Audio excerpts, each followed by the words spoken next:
밖은 벌써 어둑어둑한데 이렇게 늦은 저녁 시간, 귀한 시간 내주셔서 온라인으로 접속해 주신 모든 분들 진심으로 환영합니다. 오늘 이 자리는 우리 교육 현장의 깊은 고민과 미래를 담은 책, 교육 르네상스의 출간을 기념해서 작가님들의 생생한 목소리를 직접 듣기 위해 마련되었습니다. 오늘 이 영상은 녹화되어서 유튜브에 탑재가 될 수 있으므로 닉네임으로 참여해 주시면 좋을 듯 합니다. 오늘 북토크는 총 3부로 진행이 되는데요.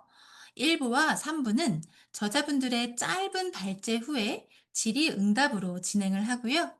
2부는 아주 흥미진진한 딜레마 토론으로 진행이 될 예정입니다. 딱딱한 강연이 아닙니다. 팟캐스트를 듣는 것처럼 편안하게 즐겨주시면 되고요.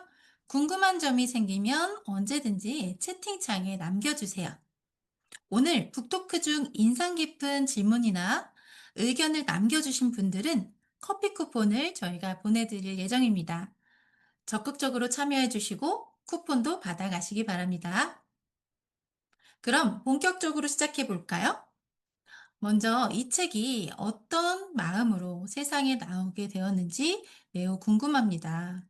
기획을 주도하신 우리 지미정 작가님을 모시고 교육 르네상스가 갖는 의미와 기획 의도를 먼저 들어보겠습니다. 네, 작가님 부탁드립니다. 집에 5분 전에 도착한 지작가입니다. 도로가 너무 막히네요. 네, 그래서 우선은 제가 대한민국 이 교육 르네상스라는 이 책을 왜 출판 기획을 하게 되었고, 그리고 어떤 의미를 담고 있는지 좀 이야기를 좀 들려드리고자 합니다. 네, 저희가 트라이팟 연구회 선생님들 중에서 일부 선생님들이 모여서 이렇게 집필한 거 혹시 알고 계시나요? 그리고 왜 바나나 공장 일기라고 저희를 얘기를 하거든요. 왜 바나나 공장이라고 하는지 그거는 저희 책에 있지만 그 안내를 네, 같이 해드리도록 하겠습니다. 우선은 제가 생각을 할 때 이 답답함을 느끼는 질문이 하나 있었습니다. 제가 교사가 전문직인가? 라는 이런 질문이 어느 순간 드는 거예요. 근데 신규 시절에는 이런 생각을 한 적이 없었어요. 왜냐? 제 경험이 제 경력이었고 그게 저의 전문성이라고 생각이 들었기 때문입니다. 근데 어느 순간 교사가 전문가인가라는 질문을 던졌을 때 제가 이거에 바로 대답이 나오지 않는 시기가 있었습니다. 그러다가 어떤 계기로, 이 코로나가 저한테는 되게 컸거든요. 근데 이 코로나 때 위기의식을 느끼고 아이들의 능동성을 조금 함양해주고 역량교육을 이제 시키기 위해서 그렇게 제가 대단히 고군분투했던 시기가 있었어요. 대단히 애쓰고 노력했던 시기가 있었는데 그렇게 그 시기를 지나고 긴 터널과 같은 시간을 지나고 나서 이 질문이 다시 떠올랐을 때 그치, 교사는 전문가야 라는 말을 이제는 멈춤없이 할 수 있게 되더라고요. 그런데 문제는 대한민국에 있는 정말 많은 교사들이 이 질문에 바로, 그래, 교사는 전문가야 라고 대답하기 어려운 현실의 문제 때문에, 이런 마음, 제가 이 15년 차 넘어가고, 그렇지, 교사는 전문가야 라고 확실하게 이제 얘기할 수 있는 그런 느낌, 정체성을 갖췄을 때 그 느낌이 꼭 어렸을 때 목욕탕에서 힘들게 그 열기와 습도를 이제 버텼을 때, 나와서 어머니께서 사주셨던 그 바나나 우유를 마셨을 때의 느낌과 똑같더라고요. 그래서 저희 일기 선생님들의 이름이 바나나 공장입니다. 그래서 저희 이제 꽃에도 보면, 네, 바나나를 쪽쪽 빨고 있는, 네, 그, 목욕탕에서 나온 그 이미지, 네, 그런 느낌이고요. 자, 그래서 제가 이 교사가 이 전문가인가, 그리고 교사들의 경험이 온전히 경력으로 치환될 수 있다라고 생각했던 그 신규 시기에 그런 느낌을 어떻게 하면 살릴 수 있을까? 그 감각을 어떻게 살릴 수 있을까? 그런 생각이 들어서, 그리고 다른 이런 프로젝트에 참여했고, 그리고 책을 읽고, 그리고 각자의 자리에서 어쨌든, 다 노력하고 계시는 이 선생님들이, 그렇지, 나는 전문가야, 라고 당당하게 얘기할 수 있는 그런 정체성을 확실하게 하기 위한 그런 기회를 드리고자 기획을 하게 된 겁니다. 네, 저도 정말 답답했거든요. 왜 내가 전문가라고 내가 스스로를 얘기할 수 없지? 그런 감각이 답답했는데 이제 그런 것들이 이제 지나고 나니까 그 이야기를 좀 경험했으면 좋겠다라는 생각이었고요. 근데 그 과정이 솔직히 쉽진 않았습니다. 긴 터널을 약간 지나는 듯한 느낌이 들었다고 했잖아요. 네, 이 프로젝트에 이제 같이 참여했던 선생님들도 마찬가지입니다. 대단히 많이 힘들어 하셨어요. 정말 저랑 통화하면서 저랑 이제 회의하면서 뭐 울고 뭐 이러시는 분들도 많이 있으셨고, 정말 마음이 너무 답답하다라고 이제 얘기하시는 분들 많았는데, 근데 그 과정을 지나고 보니까 저도 그 단단한 정체성을 갖추기 전까지 다 좋은 일만 있었던 건 아니더라고요. 그런데 그거를 어쨌든 간에 제가 거기서 멈추지 않고 계속 그래서 '이 문제를 어떻게 해결할까? 내가 이걸 무엇을 해야 될까?'를 계속 생각하면서 결국 이렇게 나아갔던 그 경험이 그 여정이 저한테 되게 의미 있던 시간이었더라고요. 그래서 모든 이 출판 프로젝트를 진행했던 바나나 일기 선생님들도 많이 흔들리셨습니다. 하지만 그러면서 정말 꽃을 피우셨거든요. 각자의 생각과 각자의 정체성과 각자의 이제 방향, 교육자로서의 방향의 꽃을 피웠는데 그 시기를 겪고 나니까 '아 그치. 흔들리지 않고 피는 꽃이 어디 있으랴.'라는 생각이 들었습니다. 그래서 우리가 흔들리는 걸 두려워할 게 아니라 우리가 어디로 가는지를 모르고 우리가 '전문가인가?'라고 얘기했을 때 대답할 수 없는 그게 훨씬 더 무서운 현실이 아닌가라는 생각이 들어서 네 과감하게 흔들리고 그리고 '그렇지. 하지만 나는 전문가야. 내가 이렇게 흔들리지만 나는 전문가야.'라고 얘기할 수 있는 이런 단단한 정체성을 갖추는 길 바라는 마음으로 네 기획을 했고 같이 진행을 했습니다.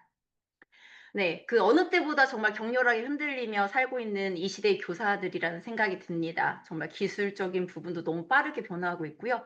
거기에서 사회적인 여건이라든가 아이들의 이제 마음의 상처라든가 여러 가지 이 불확실성의 이런 시대를 같이 살면서 더욱더 심각하게 더 격렬하게 흔들리고 있는 시기인 것 같아요.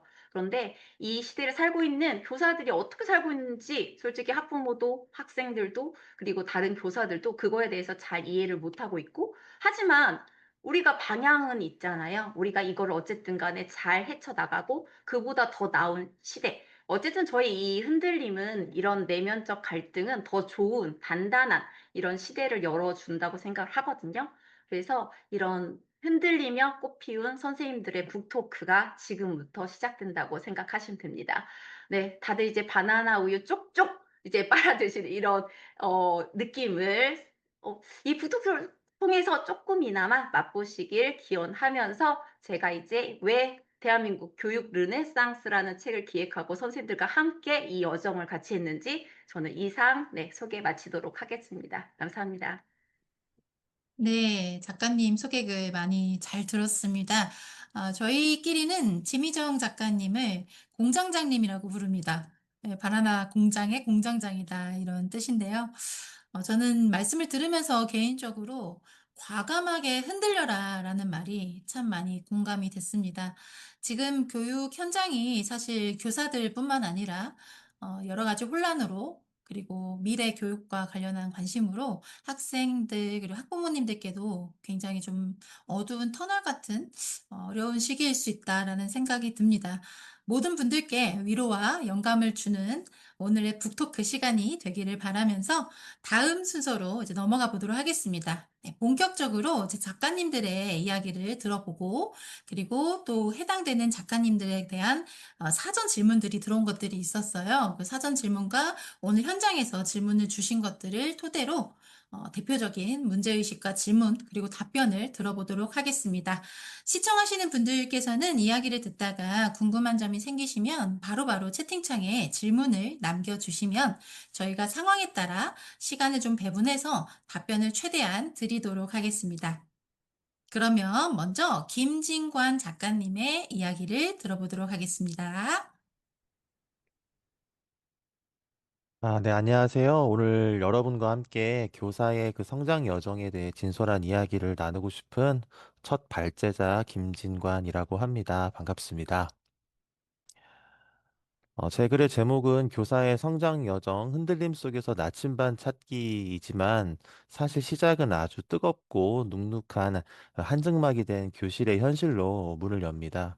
숨막히는 행정 업무, 날카로운 민원, 그리고 무기력하게 엎드린 아이들. 그 교실 안에서 우리는 때로 길을 잃기도 하는데요. 목욕탕 한증막에서 땀을 뻘뻘 흘리고 나와 마시는 시원한 바나나 우유 한 모금처럼 우리를 다시 숨쉬게 하는 교육의 본질은 대체 어디에 있을까? 저는 그 답을 찾는 여정의 방법이자 템플릿을 이 책에 담았습니다.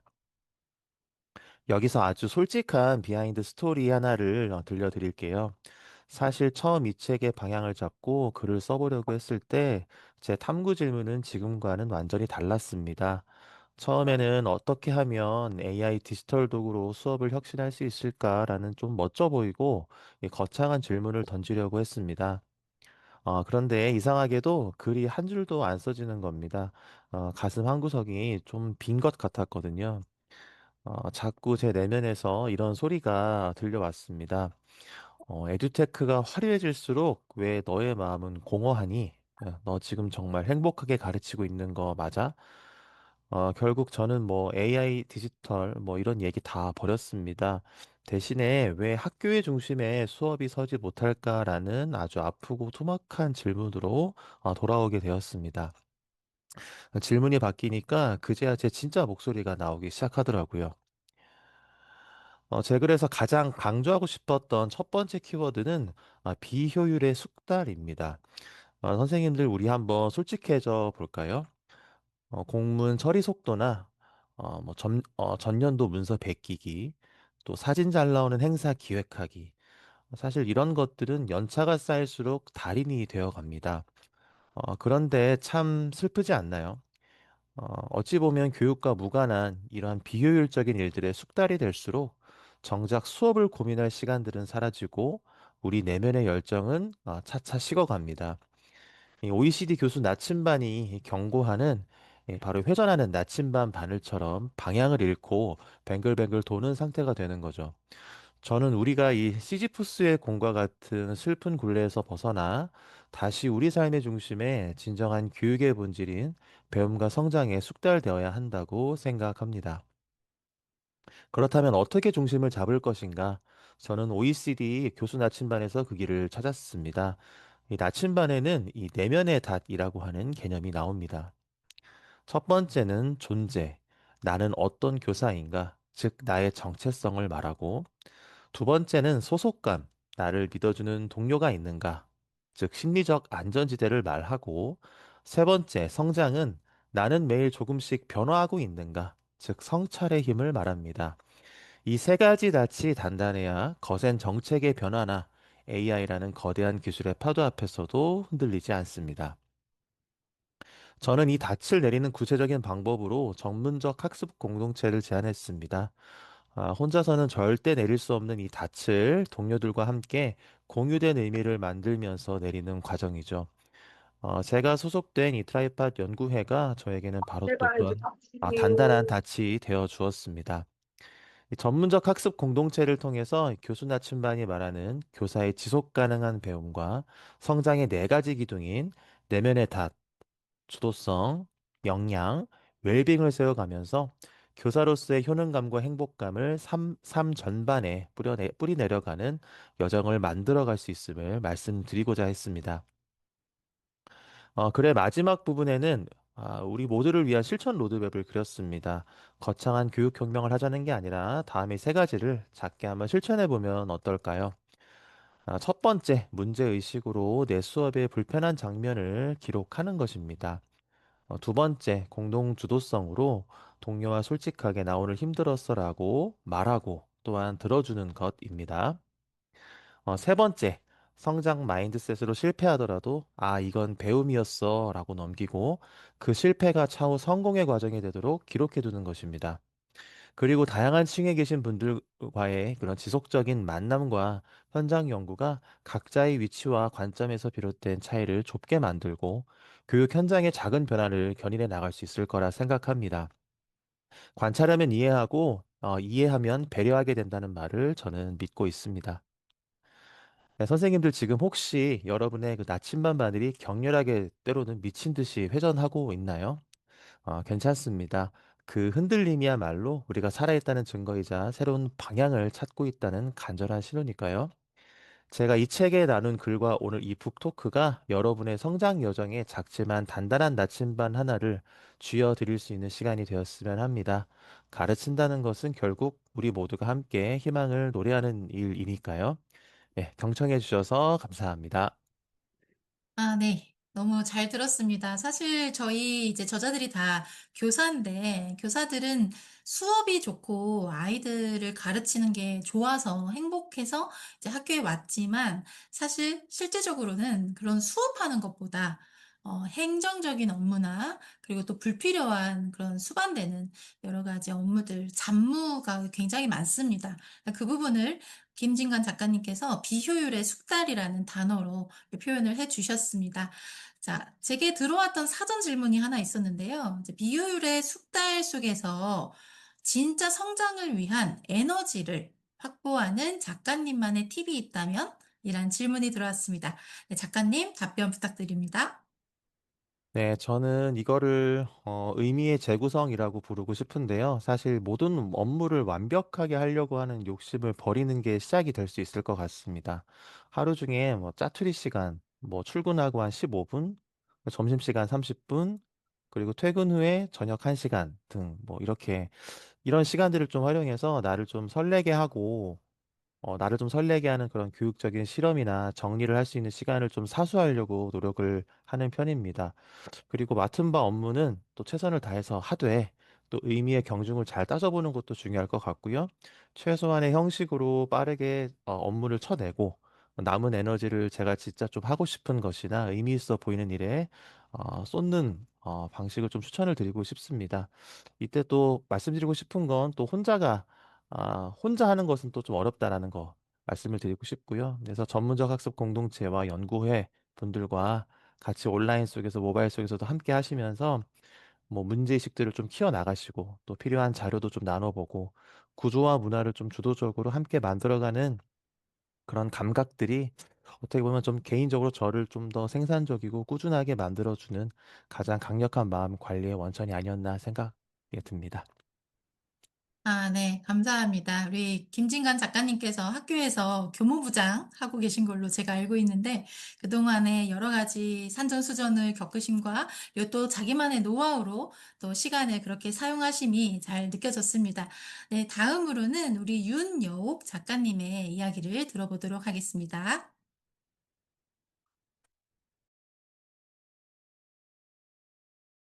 네, 안녕하세요. 화면 보이시나요? 네, 그럼 저 이제 시작을 할 텐데요. 저는 소유에서 존재로, 흔들림에서 단단함으로라는 주제로 이야기를 나누게 된 윤여옥입니다. 어, 저는 이제 급변하는 시대에서 이제 개인이 더 자주 흔들리고 많이 속으로 많이 무너지는 경험을 경험했습니다. 그래서 저는 거창한 이야기보단 제가 흔들렸던 아주 개인적인 경험에서 선생님들이 배울 수 있고 뭔가 공감을 나눌 수 있는 부분을 공유하려고 합니다.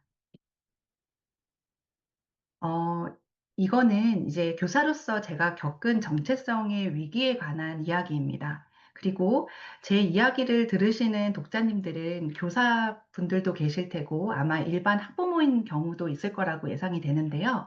이 이야기를 들으시면서 뭔가 경험에서 누군가한테 비난을 받으셔서 뭔가 감정적으로 상처를 받았지만 누군가한테는 또 입 밖에 꺼내서 말하기는 힘들었던 그런 경험을 조금 떠올려 보시면서 어, 들어보시면 좋을 것 같습니다. 자, 제 위기는 언제 찾아왔냐면요. 굉장히 완벽했던 금요일, 밤 6시 반쯤에 왔습니다. 그래서 굉장히 좋아하는 드라마를 틀고 라면을 딱 먹으려는 순간에 전화벨이 울렸어요. 근데 이제 딱 전화벨을 받자마자 들렸던 말소리가 지금도 약간 말하면서 떨리는데요. 선생님, 우리 애 전화시켜야 될 것 같아요. 선생님이 우리 애 미워하잖아요. 딱 그렇게 말을 하시는 거예요. 근데 이제 미워한다는 말은 사실 교사로서는 사실 금기어와 가깝습니다. 왜냐면 선생님이라면 당연히 아이들을 사랑하고 있을 수 없는 일이라고 생각이 들거든요. 근데 그때 이제 제가 느꼈던 것은 분노, 뭔가 수치, 그리고 뭔가 뭐 이게 어떻게 된 일이지? 라는 당혹감이 먼저 들더라고요. 근데 그날 밤 사건은 잘 해결을 했는데 그때부터 저는 제가 스스로 굉장히 자신감을 서서히 잃어가는 모습을 몇 달에 걸쳐서 관찰하게 됩니다. 네. 그래서 이제 왜 이렇게 스스로 굉장히 물었죠. 왜 이렇게 괴로울까? 그런 이제 그런 근본적인 질문을 이제 해나갔던 와중에 이게 그냥 단순히 학부모 민원 때문만은 아니었구나라는 것을 깨달았는데요. 일단 제가 굉장히 좋아하는 철학가가 이제 에이리 프롬인데, 이거를 다시 읽으면서 정리를 해볼 수 있었어요. 그리고 저는 좀 깨달았는데 뭐였냐면, 공감하실지 모르겠지만, 아, 난 되게 소유형 인간으로 살았구나. 이거를 좀 깨달았습니다. 그러니까 이제 앞에서 화면에서 보시다시피 뭔가 저는 뭔가 타인의 인정이나 평판에 좀 그래도 이렇게 말하면 좀 부끄럽지만 그런 사람이었던 거예요. 그래서 학부모님이 그렇게 뭔가 민원 전화를 했을 때 뭔가 굉장히 저와는 빼앗기는 느낌? 그리고 공격을 받았다라고 느꼈던 것 같습니다. 근데 우리는 사람은요, 존재형 인간으로 존재할 때 행복합니다. 그러니까 타인의 평가가 아니고 이제 내 신념이나 나만의 그런 목적과 가치에서 기쁨을 순수하게 느낍니다. 그래서 독자님한테 한번 묻고 싶습니다. 이제 독자님은 그 지금의 삶이 뭐 이렇게 흑백 논리로 이렇게 이분법적으로 나눌 수는 없지만 어느 쪽에 가까우실까요? 그래서 제가 회복한 과정을, 저의 개인적인 과정을 한번 소개해 보려고 하는데요. 이제 첫 번째 과정은, 사건의 객관화였습니다. 근데 그 사건의 객관화가 역시 사람은 사람으로 치유해야 되듯이 동료 선생님들과 이제 이루어졌었는데요. 이 전문적 학습 공동체 선생님들과 함께 어떤 질문을 던지고 흔들림에 대해서 어떻게 내가 이거를 어, 고- 회복해 나가는가에 대한 이 사건을 점점점 재구성해가고 동료의 눈으로 보면서 이것이 하나의 저의 전문성을 높이는 실험적인 사건으로 변모하는 것을 관찰할 수 있었어요. 그래서 저는 독자님들한테 여쭙고 싶은 건 나를 온전히 드러낼 수 있는 어떤 안전한 대화 테이블은 뭐가 있는지 한번 생각해 보시길 바랍니다. 아마 좀 내밀한 부분이라서 말씀을 나누거나 채팅창에 올리기는 어려우시겠지만 마음속으로 제 이야기를 들으시면서 아, 나한테는 그래도 이런 테이블이 있었지라고 떠올리시면서 나름 또 좀 안전함을 느끼셨으면 좋겠습니다. 두 번째는 이건 가르침으로써 배우다라는 거였는데요. 저희 학교는 이제 교생 지도를 하는 학교입니다. 그래서 제가 치유받는 경험을 아이들을 가르치는 것뿐만 아니라 저와 같은 동등한 어른한테 뭔가 이렇게 지도를 하면서 깨달음을 얻었거든요. 그래서 제가 저의 철학을 말로 이렇게 설명을 하거나 아니면 시연을 하거나 이렇게 할 때 제 신념이 단단해지더라고요. 그래서 이래서 뭔가 도덕을 가르칠 때 공헌을 시키고 이렇게 종교를 가지고 있으면 교회에 꼭 가고 미사를 참여하는구나를 굉장히 많이 느꼈습니다. 그러면 독자님들은 어떤 짧은 신념이 있으신가요? 그래서 채팅창에 올려주시면 또 커피 쿠폰이 있을 수도 있습니다. 그래서 선생님들이나 독자님들이 언제 나는 이렇게 짧은 신념이 있다 이런 거 남겨주시면 좋을 것 같은데 아무래도 이렇게 짧은 시간에 생각하시기는 좀 어려울 것 같습니다. 자, 그리고 세 번째 제가 회복했던 것은 질문을 던지는 일이었는데요. 이 네 가지 질문을 저는 던졌습니다. 첫 번째는 나는 도대체 그러니까 어떤 교사가 되고 싶은가? 길게 생각 안 하고 한 문장으로 정리를 해보니 좀 명료해지더라고요. 그리고 왜 가르치는가? 그리고 제가 양보 못할 신념 세 가지와 제가 저를 움직이는 그 힘은 어디서 오는지를 물었습니다. 이 질문에 답을 적어 내려가면서 뭔가 외부의 공격에도 휩쓸리지 않는 무게 중심을 좀 느끼게 되었어요. 네 번째는 이제 선택할 자유인데요. 이게 약간 좀 몽땅구름 잡는 소리냐 하실 수도 있지만, 이제 빅터 프랭클의 이제 로고테라피라는 명상 요법으로 굉장히 유명한 건데, 이제 자극과 반응 사이에는 분명히 공간이 많다라는 거예요. 근데 우리는 이제 자극이 오면 그 반응이라는 사이에 공간을 어, 생각하기 어려운 바쁜 일상을 보냅니다. 그래서 약간의 명상을 가져와서 멈춤과 호흡을 좀 기억하고, 그리고 나의 의지를 선택할 수 있다는 것을 항상 매번 기억해 주셨으면 좋겠습니다. 자, 그래서 이제 마무리를 한번 해보려고 하는데요. 자, 여러분의 이제 그런 내면의 답, 어디에 내려져 있으실까요? 뭔가 타인의 시선이나 아니면 평가라는 그런 그런 굴레에서 벗어나서 뭔가 나의 신념, 나의 동료, 그리고 나의 명상과 성찰, 이런 곳에 닻을 내려보시면 어떨까요? 저의 오늘 작은 그런 경험이 여러분의 그런 인생 항해에 용기를 좀 얻으시는 기회가 되었길 바랍니다. 들어주셔서 감사합니다. 아, 네. 작가님 이야기 너무 잘 들었고 많은 부분에서 공감이 됩니다. 저희가 학생, 학부모, 교사 이런 교육 주체라고 말을 하는데 이제 사람과 사람 간의 관계이기 때문에 서로 상처를 받을 때도 있고 그리고 또 용기와 격려를 받을 때도 있는 것 같습니다. 우리 윤여옥 작가님의 상처로부터 시작되었지만 또 성찰과 마지막으로 용기까지 이어지는 이야기 잘 들었고요. 혹시 더 하고 싶은 이야기가 있으신 분들은 채팅창에 이야기가 순서가 지났다 하더라도 남겨주시면 저희가 언제든지 좀 이야기를 같이 해보도록 하겠습니다. 네, 그럼 다음으로는 김희수 작가님으로 이어가 보겠습니다. 작가님 부탁드립니다. 네, 안녕하세요. 세 번째 발제를 맡게 된 교사 김희수입니다. 네, 이렇게 귀한 시간 내어주셔서 저희 북토크에 함께 해주셔서 정말 정말 감사합니다. 제가 쓴 파트는요, 제가 교사가 되어서 어쩌면 저의 숙명과 같이 생각했던 저의 과제에 대해 깊게 고민한 결과였습니다. 먼저 간단한 퀴즈로 시작할게요. 늦은 저녁이니 한국에서 제일 유명한 게 뭘까요? 너무 포괄적이죠. 네, 저는 이 퀴즈의 답을 심슨 가족에서 찾았는데요. 제가 심슨 가족을 좋아해서입니다. 네, 제가 중학교 때부터 심슨 가족을 진짜 좋아하는 오타쿠였는데요. 이게 1987년부터 38년 동안 최장수 애니메이션인데, 지금까지 막 심슨 예언 이런 것도 있잖아요. 그만큼 그 시대를 잘 통찰하고 꿰뚫어 보는 것으로 유명해요. 그러면 이 심슨 가족에서 나왔던 한국의 모습을 보면, 한국은 이런 게 유명하구나를 알 수 있겠죠? 어떤 게 있을까요? 바로바로, 짠! 이거였습니다. 여기에 보면 그 딸인 리사는 케이팝 여기 가고 싶어서 막 엄마 아빠를 조른 적도 있고요. 아들은 롤 너무 잘해서 롤드컵이라고 하죠. 롤드컵에 참가를 하며 한국에 방문하는 그런 에피소드도 있습니다. 네, 제가 이 심슨 가족을 가지고 온 이유는 바로 이거였는데요. 여기 마지 톤으로 읽어드릴게요. 한 달치요? 4학년짜리게 너무 과한 거 아닌가요? 이래요. 여기 보면 이 책이 쌓여 있잖아요. 교장 선생님께서 4학년 아이에게 한 달치 과제를 탁 줬더니 이 아빠, 그러니까 여기 심슨 가족의 주인공 뭐라 그랬냐면 숙제를 더 내세요. 숙제를 끝낼 때쯤엔 한국인을 만들어 버리겠어요. 이렇게 말하는 거예요. 네, 여기까지는 뭐 웃자고 한 거였는데, 그러면 우리나라가 유명한 것도 많지만 교육도 이런 이미지가 있구나. 그러면 실제 교실의 모습은 어떨지 초등교사가 말해주는 우리 반의 이야기를 조금조금 말씀드리려고 합니다.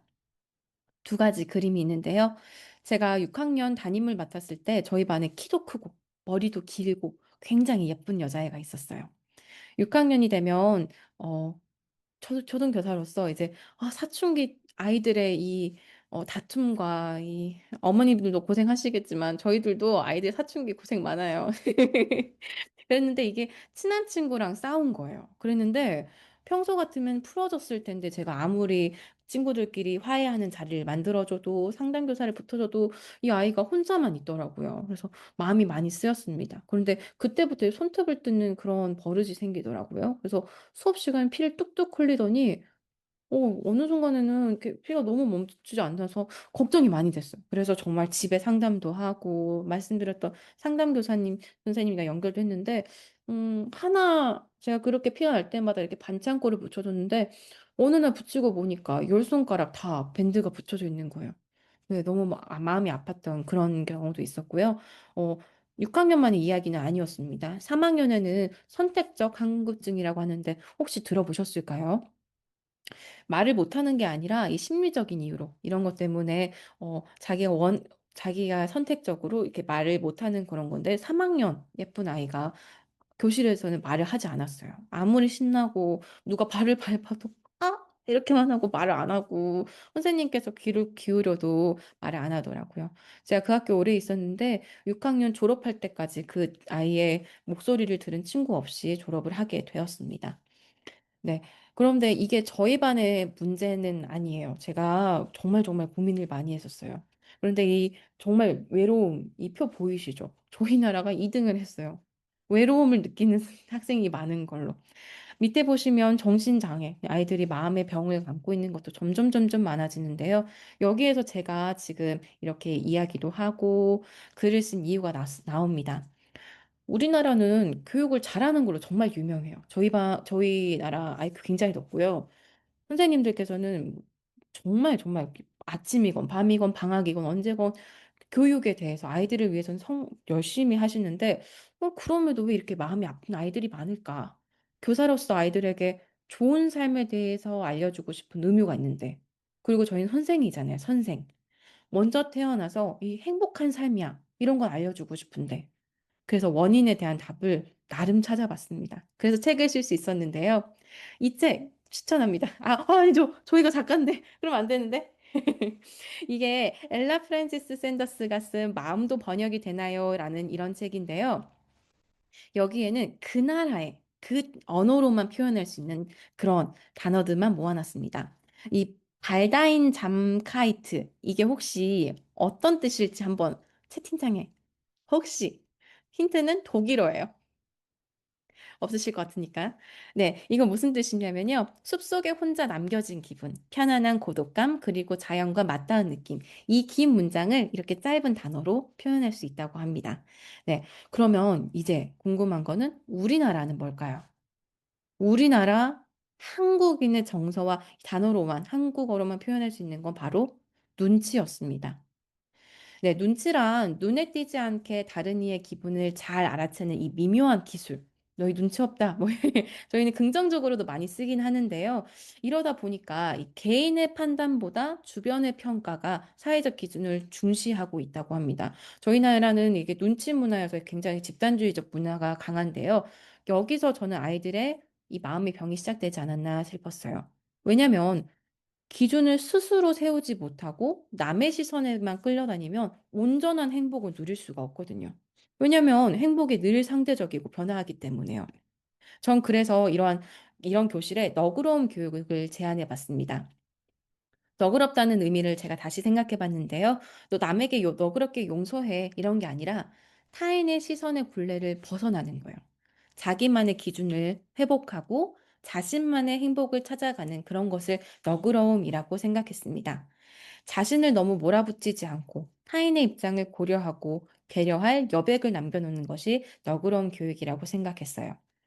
그래서 저는 이 너그러움 교육과 사회 정서 학습을 합쳐서 아이들이 예를 들어 다른 사람에게 너무 매정하게 넌 틀렸어, 넌 아니야 이렇게 판단하고 정의하는 것보다는 그 사람의 사정과 입장을 고려해서 조금 너그럽게 입장하는 것, 특히 자기 자신에게 너무 올마매지 않고 자신을 이해하도록 시간과 여유를 주는 것이 중요하다고 생각해 책 속에 이러한 프로젝트를 한번 제안했습니다. 한번 보시면서 아이들에게 요즘 필요한 수업은 이런 것도 있구나. 이런 걸 또 내가 한번 가져가면 좋겠다라고 도움이 되셨으면 좋겠습니다. 지금까지 들어주셔서 감사합니다. 네. 저는 이제 개인적으로는 중등교사인데, 이렇게 김희수 작가님의 초등교실 이야기를 들으니까, 더욱더 죄송합니다. 새로운 점도 있고, 놀라운 점도 있는 것 같습니다. 이제 한국에만 눈치라는 단어가 있다는 것도 오늘 처음 알았네요. 이야기 잘 들었습니다. 자, 다음으로 우리 박선정 작가님 이야기 들어보도록 하겠습니다.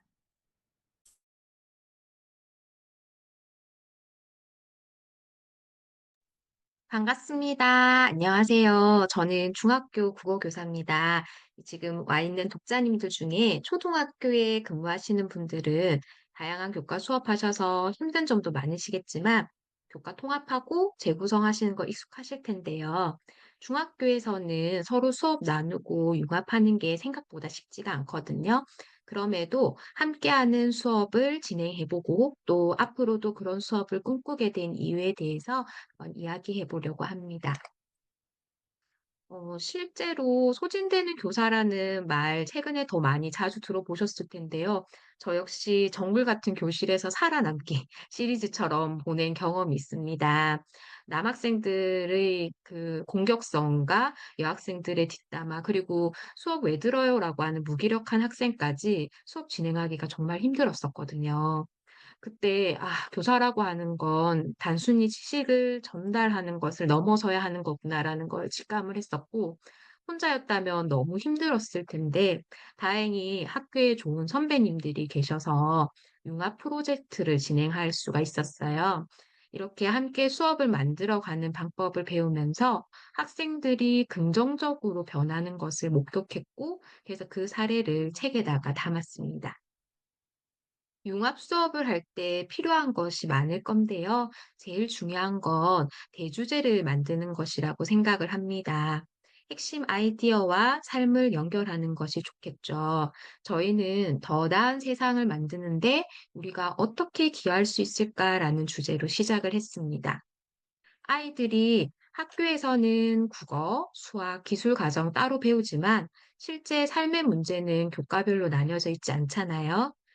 저희가 진행을 했었던 통계 프로젝트는 다음과 같이 교육과정을 재구성하고 하나의 흐름으로 엮는 과정으로 진행이 되어졌습니다. 국어 시간에 어떠한 것에 대해서 우리가 기여를 할 수 있을지에 대해서 질문을 만들고, 그리고 수학 시간에는 그것을 뒷받침하기 위한 설문조사나 통계 그래프를 제작하고요. 기술 과정 시간에 이 포스터를 제작하고, 보고서를 마지막에 국어과에서 작성을 해서 발표까지 이렇게 전체적인 과정으로 운영이 되었었는데, 이 과정을 통해서 느꼈던 것은 교사가 주도적으로 수업을 하는 것이 아니라 학생들 스스로 고민하고 협력함으로써 자기 주도성이 길러지는 것을 볼 수가 있었습니다.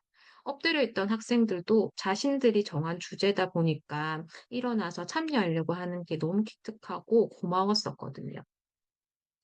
세부 주제를 정하는 것도 학생들에게서 나올 수 있도록 하는 장치가 필요한데요. 기존에 있던 보고서를 예시로 보여주고 어떤 부분에 공감을 하는지 이야기를 나눠보거나 브레인스토밍이나 이슈트리 같은 사고 전략으로 학생들의 관심사를 이끌어내는 것도 좋다고 생각합니다. 스마트폰 가의존, 게임 현실, 연애가 학업에 미치는 영향 등 학생들이 직면하고 있고 궁금해하는 것들, 그런 것들을 잘 건져내야지 성공적인 프로젝트로 이어질 수 있다라는 것을 깨닫게 되었습니다. 구체적인 수업 운영 방법은 학교마다 다 다르겠지만 학생들이 사회에 기여한다라는 자긍심을 가질 수가 있었고요. 또 스스로 더 나은 세상을 꿈꿔보면서 현실과 어떤 부분이 괴리되어져 있는지, 또 문제점으로 무엇이 있는지를 분석할 수 있는 그런 고민의 시간을 선생님들께서 만들어 주실 수 있을 거라고 생각합니다. 우리는 늘 좋은 수업을 꿈꾸지만 혼자서 시작하기는 아마 어려우실 거예요. 러닝 크루처럼 이렇게 함께 하는 사람들이 있는 것만으로도 해봐야지라고 하는 의지가 생기고 또 더불어서 다른 교과 선생님들이랑 이렇게 협업을 하게 되면 수업의 깊이와 폭이 넓어질 수 있습니다. 제가 선생님들과 함께 그 수업의 딜레마를 같이 고민했던 과정은 책에 담겨 있어서 책에서 확인해 주시면 될 것 같고요.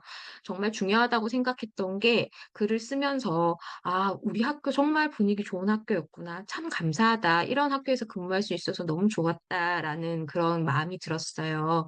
그래서 학교의 분위기와 문화를 조성하는 것이 참 중요한데요. 혼자서도 잘하시는 분들 계실 겁니다. 그런데 옆에서 너 왜 그렇게 혼자 별나게 준비해? 라고 이야기를 하거나 또는 선생님만 그렇게 학생들한테 하시는 거 보면 좀 부담스러워요 라고 하시는 상황이랑 저도 그거 배우고 싶어요. 함께 해봐요. 라고 하는 분위기랑 큰 차이가 있겠죠. 그래서 선생님들께서 독자님들 중에 선생님들 계시다면 좋은 학교 문화를 만들기 위해서 학년별 협의회를 구성한다거나 또는 학생들과 그들의 특성에 대해서 이야기할 수 있는 기회를 많이 만드셨으면 좋겠어요. 학교가 우리가 혼자서 힘들어하고 고민하는 그런 곳이 아니라 공동의 목표를 향해서 협력할 수 있는 공간이 되었으면 좋겠다고 생각을 합니다. 선생님들이 수업에서 다른 교과 선생님과 연결되는 지점이 있는지 발견해 보세요. 그리고 우리 학교가 서로 안심하고 수업에 대해 이야기 나눌 수 있는 공간이 될 수 있도록 먼저 마음을 열어주셨으면 좋겠습니다. 학생들도 선생님들의 협력을 보고 함께 성장하는 가치를 배울 수 있을 것입니다. 감사합니다. 아, 네. 너무 따뜻한 이야기 잘 들었습니다. 어, 개인적으로는 굉장히 인상 깊은 지점들이 많이 있었는데요. 왜냐면 제가 중등교사라서 알고 있는데, 이제 중등 수업에서 저렇게 함께 무언가를 기획하고 융합해서 프로젝트 수업을 한다는 것 자체가 열정만으로는 되지 않거든요. 너무나도 현실적인 뭐 평가라든지 진도라든지 여러 가지 장벽들이 있는데도 불구하고 선생님의 학교에서 그런 여러 가지 공동 기획과 노력을 하셨다는 것 자체가 되게 경이롭고 '어떻게 나도 저렇게 한번 근무해 보고 싶다.' 이런 생각도 들게 되었습니다. 한번 질문을 받아보면 좋을 것 같아요. 여기 현장에 계신 분들 중에 혹시 즉흥적으로 질문해 주실 분 계실까요? 질문해 주신 분들께 저희가 또 동료차 커피 쿠폰도 드리고 있습니다. 마이크를 켜 주셔도 너무 좋고요. 아니면 부담스러우시면 채팅창에 적어 주셔도 좋습니다. 잠깐 기다리는 동안 제가 1부를 진행을 하면서 한번 관찰을 해 봤는데 가장 많이 참여해 주신 분들이 계세요. 그래서 세 분께 제가 이벤트 쿠폰을 팡팡 이렇게 좀 쏘 보도록 해 보겠습니다. 가장 먼저 접속해 주신 감사한 앤드류 독자님 제가 한 잔 선물해 드리고요. 그리고 또 아까 되게 따뜻한 말씀 해 주셨는데 강지영 님께서 여기 계시는 선생님들의 마음이 진심으로 이제 공감이 되신다. 이렇게 말씀을 해 주셨습니다. 감사한 마음으로 이제 강지영 잠깐 독자님께 이제 선물을 드립니다. 한 분 더, 한 분 더 격한 반응을 보여주고 계시는 이두연 선생님이신 것 같아요. 네, 선생님께 저희가 커피 쿠폰 보내드리도록 하겠습니다. 자, 그러면 더 이상 이제 질문을 네. 장수풍뎅이 님께서 교과 융합 프로젝트를 하시게 된 계기가 궁금하다고 이렇게 질문을 주셨습니다. 우리 장수풍뎅이 선생님께도 학부모님일 수도 있죠. 독자님께 저희가 쿠폰 전송해 드리고요. 답변을 박선정 작가님께 부탁드리도록 하겠습니다. 아, 네.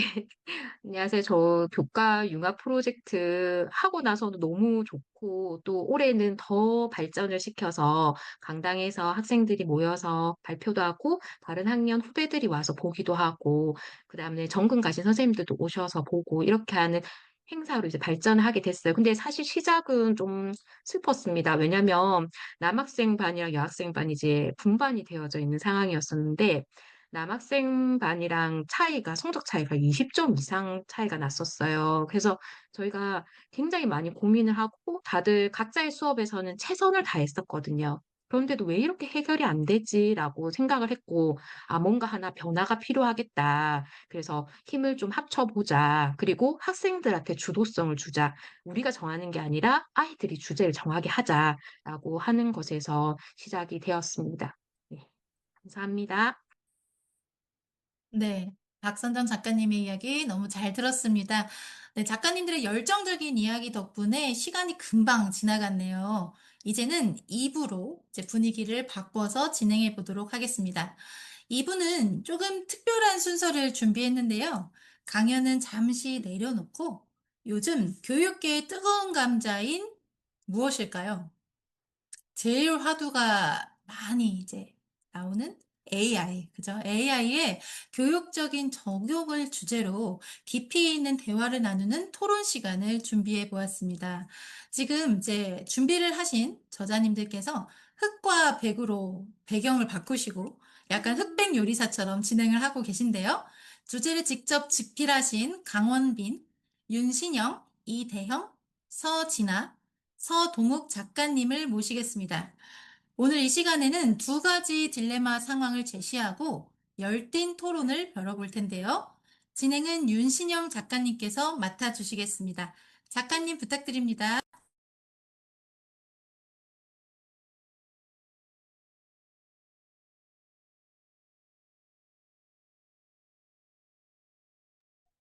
네, 안녕하십니까, 선생님. 토크쇼 2부에서는 아까 박미진 저자님께서 말씀 주신 대로 우리가 AI 활용에 대해서 흑백 딜레마 토론을 좀 진행을 해보도록 하겠습니다. 단순히 우리가 그냥 AI 쓰자 말자가 아니라 사실은 이 문제는 우리가 이제 AI 시대 교육에서 우리가 가르쳐야 되는 지식의 본질이 무엇인지를 생각해보는 아주 중요한 그런 생각들이라고 할 수 있겠습니다. 그래서 오늘 AI에 대해서 글을 쓰신 저자 네 분을 모시고 토론을 좀 진행해 보려고 하는데요. 독자님들께서 좀 이 토론 중에서 좀 관전 포인트가 있습니다. 잠시 설명을 드릴게요. 우리가 어떤 기술이 우리가 이제 새로운 기술이나 도구들이 개발이 되고 우리 인간이 활용하기 시작할 때 이 두 가지의 관점들이 계속 충돌해 오는 과정이라고 보시면 되겠습니다. 첫 번째는 본질주의적인 관점인데요.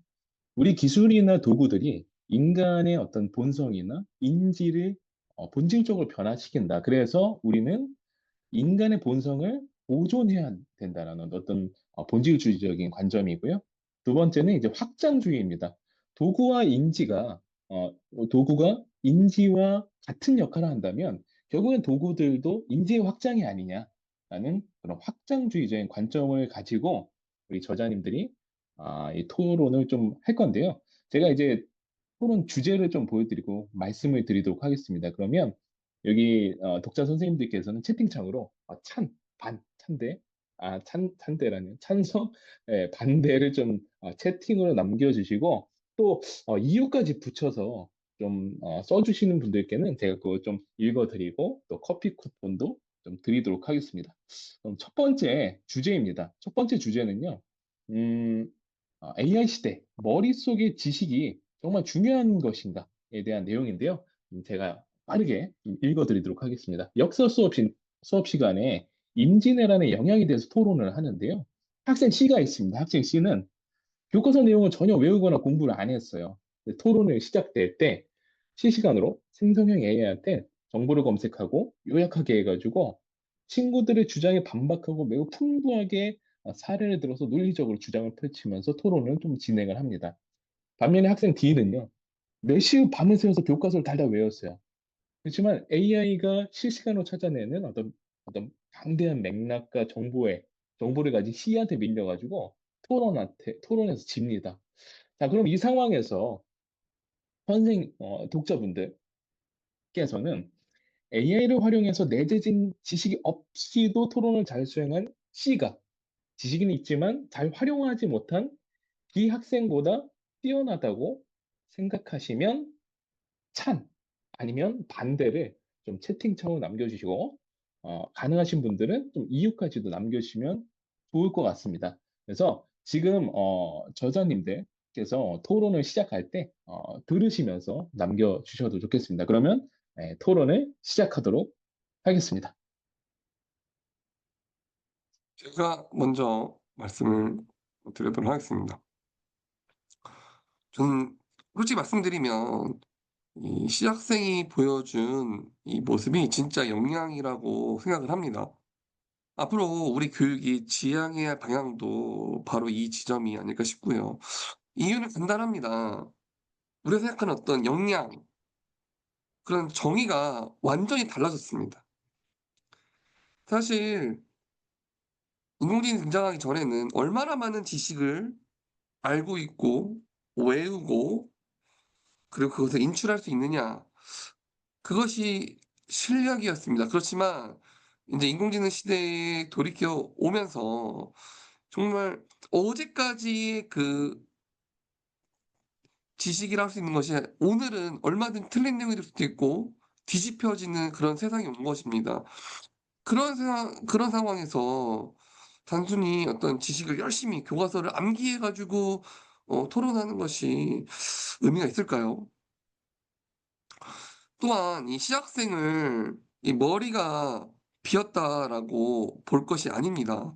저는 시학생이 이 연결할 줄 아는 그런 어떤 역량을 가진 것이라고 봅니다.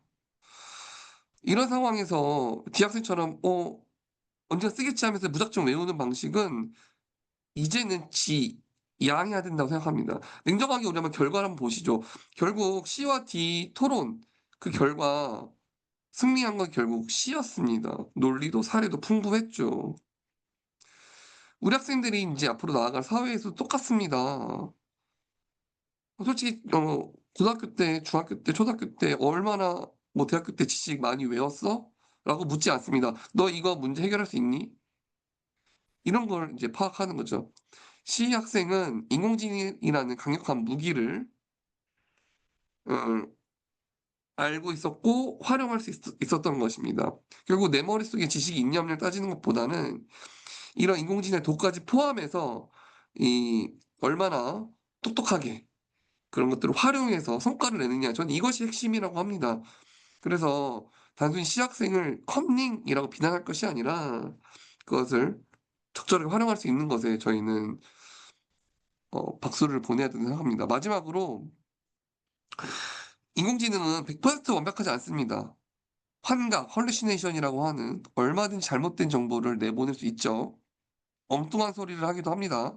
그럴 때 C가 토론에서 인공지능을 활용해서 이겼다는 건 인공지능이 만드는 어떤 산출물을 검토하고 거기서 잘못된 내용은 잘라내고 적절한 것만 비판적으로 뽑아내서 활용했다는 것이 저는 이미 그 과정 자체에서 어떤 비판적인 우리 학생 정말 필요한 역량이 드러났다고 보고요. 그래서 저는 우리 시학생이 훨씬 더 뛰어나다고 봅니다. 이상입니다. 네, 저는 네, C 학생이 활용 측면에서는 뛰어난 결과를 보였지만 학생이 학습에서 어떤 방식으로 이런 정보를 연결했는지는 교사가 평가하기 어려운 상황이라고 생각을 하거든요. 그래서 이 학생이 단순히 AI의 생성 결과를 읽는 능력을 보여준 건지 아니면 활용해서 자신의 생각을 펼친 것인지 판단하기 어렵다고 생각을 합니다. 반면에 D 학생은 토론에서는 밀리는 모습을 보였을지도 몰라도 스스로 힘과 노력을 통해서 지식을 만들어가고 구조를 형성하는 과정을 경험했고 그걸 교사가 발견했을 거라고 생각합니다. 그래서 주장의 논리나 근거가 좀 약해 보일지라도 학교는 결국 이러한 과정을 배우고 성장하도록 펼쳐진 장소이기 때문에 교사의 관점에서는 C 학생보다 D 학생이 좀 더 뛰어난 잠재력을 가졌다고 생각하지 않을까 저는 그렇게 판단하고 있고요. 교육의 목표 중에 가장 중요한 것 중에 하나가 학생을 자립할 수 있는 지성인으로 키우는 것이잖아요.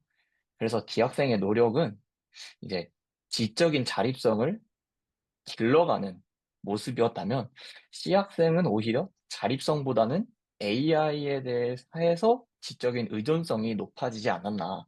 그래서 한 10년 뒤에 미래가 되었을 때 C 학생보다는 오히려 D 학생이 좀 더 뛰어난 학생이 될 거라고 저는 이렇게 생각을 하고 네, 제 주장을 말씀드립니다. 이상입니다.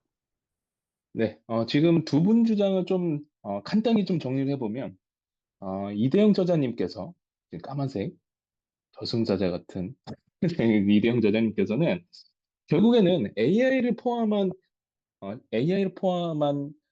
시스템이 바로 나라는 거죠. 그러니까 나가 결국 AI를 포함한 시스템이고 결국 역량이라는 것은 AI를 포함한 내가 결국엔 문제를 해결하는 것이 새로운 역량이다라는 주장이고, 우리 강원빈 저자님께서는 지적 자립성에 대해서 얘기를 하셨어요. 결국에는 이 교과서 내면을 통해서 학생이 지적 자립성을 좀 확보를 했고, 결국에 이 학생이 더 잠재력이 있다고 주장하셨습니다. 예, 토론 계속 해볼까요?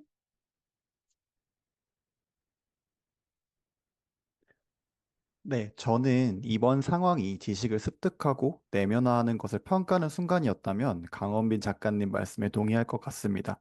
하지만 주어진 상황에서 봤을 때 C학생이 더 뛰어난 학습 역량을 보여주었다고 생각합니다. 그리고 그 이유는 단순히 AI를 썼기 때문이 아니라 변화한 지식 환경에 맞게 사고하고 행동했기 때문입니다. 오늘날의 학습에서는 지식의 저장보다 지식의 운용이 더 중요해졌습니다. 과거에는 지식을 머릿속에 축적하는 것이 곧 능력이었는데 지금 날의 지식은 너무 빠르게 변하고 그 양 또한 너무 방대합니다.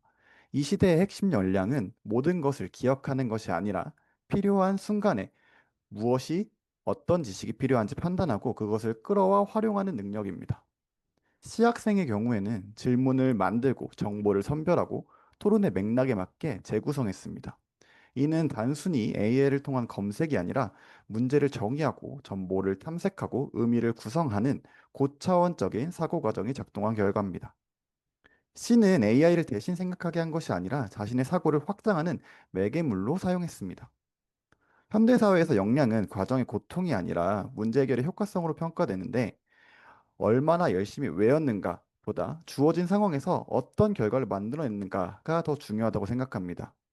C학생은 토론에서 더 설득력 있는 논리를 구성했고 실제로 그 성과를 냈습니다.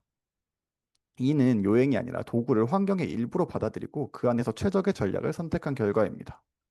이미 우리는 다양한 AI에게 많은 절차와 처리를 맡기고 살아갑니다. 그 덕분에 인간은 더 복잡한 판단, 창의적 사고에 많은 에너지를 쓸 수 있게 되었습니다. C학생 역시 정보 수집의 부담을 줄이고 남은 사고 자원을 논리의 구조화와 설득에 집중했습니다. 제가 보기에 이것은 사고의 퇴화가 아니라 사고의 재배치라고 생각됩니다. 이상입니다. 네, 저는 이 논의를 AI를 쓰느냐, 쓰지 않느냐, 그리고 무엇이 학생의 사고로 남느냐, AI를 쓰느냐, 쓰지 않느냐의 문제가 아니라 무엇이 학생의 사고로 남는가의 문제로 보고 싶습니다. 시학생의 결과는 인상적이지만 그것이 곧 사고의 역량을 의미하지는 않습니다. AI는 정보를 제공하지만 그 정보의 중요성을 판단하는 힘은 머릿속에 형성된 개념의 구조에서 나옵니다. D학생이 이번 토론에서 두드러지진 않았지만 교과학습을 통해 사고의 뼈대를 쌓고 있었습니다.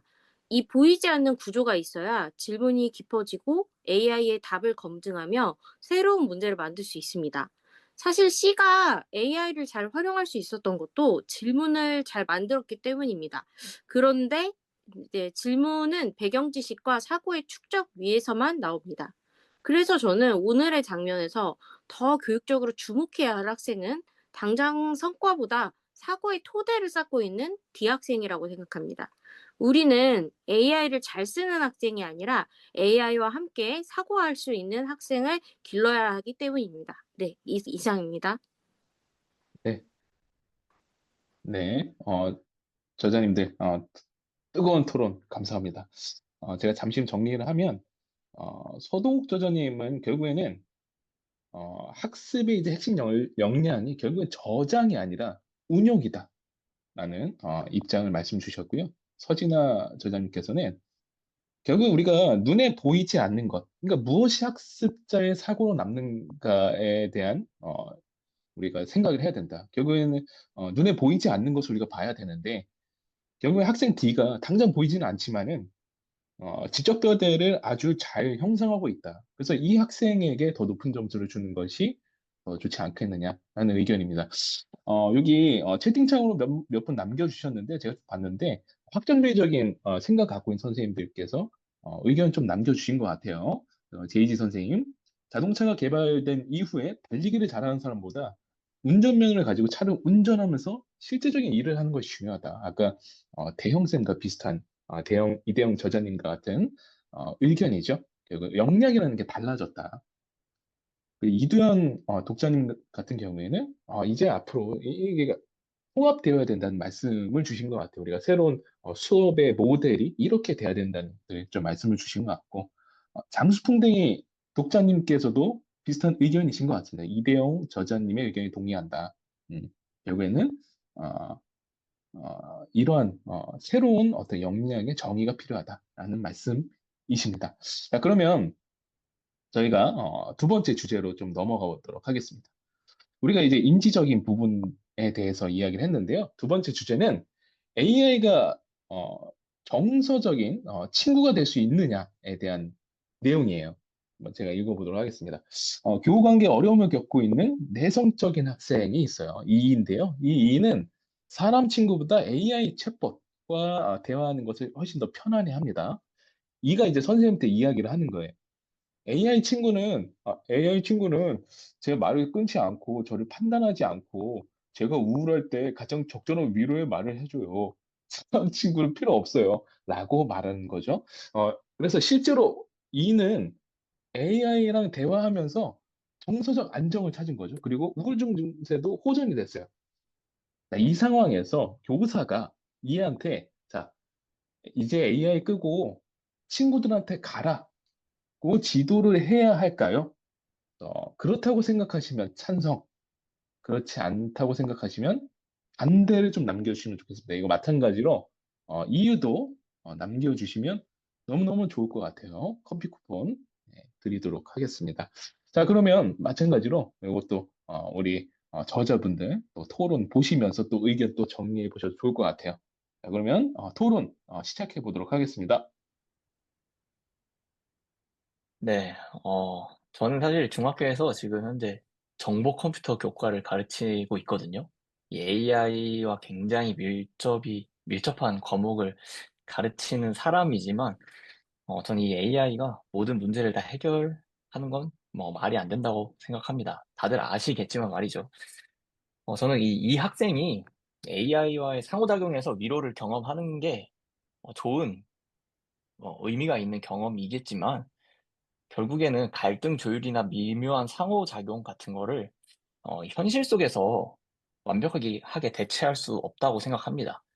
결국 사람은 관계 속에서 예측하기 불가능한 타인과의 그런 상호작용에서 조율하는 방법을 배우잖아요. 그래서 갈등과 화해의 과정이 사람의 사회성을 키우는 아주 중요한 재료라고 생각합니다. AI 챗봇은 어떤 말을 하더라도 공감해주고 화내지 않고 지치지 않습니다. 이것이 정서적으로 안전한 공간을 제공해주는 장점이 될 수 있지만 이게 안주해버리고 익숙해져 버리면 인간관계를 연습할 기회는 사라지게 될 겁니다. 그래서 AI가 이 학생에게 유일한 관계 방식으로 남아버리면 실제 세상 속에서 불완전하고 예측 불가능한 사람들, 인간을 견디지 못하게 될 겁니다. 그래서 교사는 이 학생의 AI의 정서적 안전지대에 머물러 있는 것을 방관해서는 안 된다고 생각하고요. 그래서 인간관계를 훈련할 때, 좀 더, 다양한 경험을 하게 해주고, 여기에서 빠져나올 수 있도록, 유도를 해줘야 된다고 생각합니다. 그래서 이 학생에게 필요한 건 결국 사회적 복귀고, 이 복귀는 자발적으로 이루어지기 어렵기 때문에 교사는 개입해야 되고, 요거에 책임감을 느껴야 된다고 저는 생각합니다.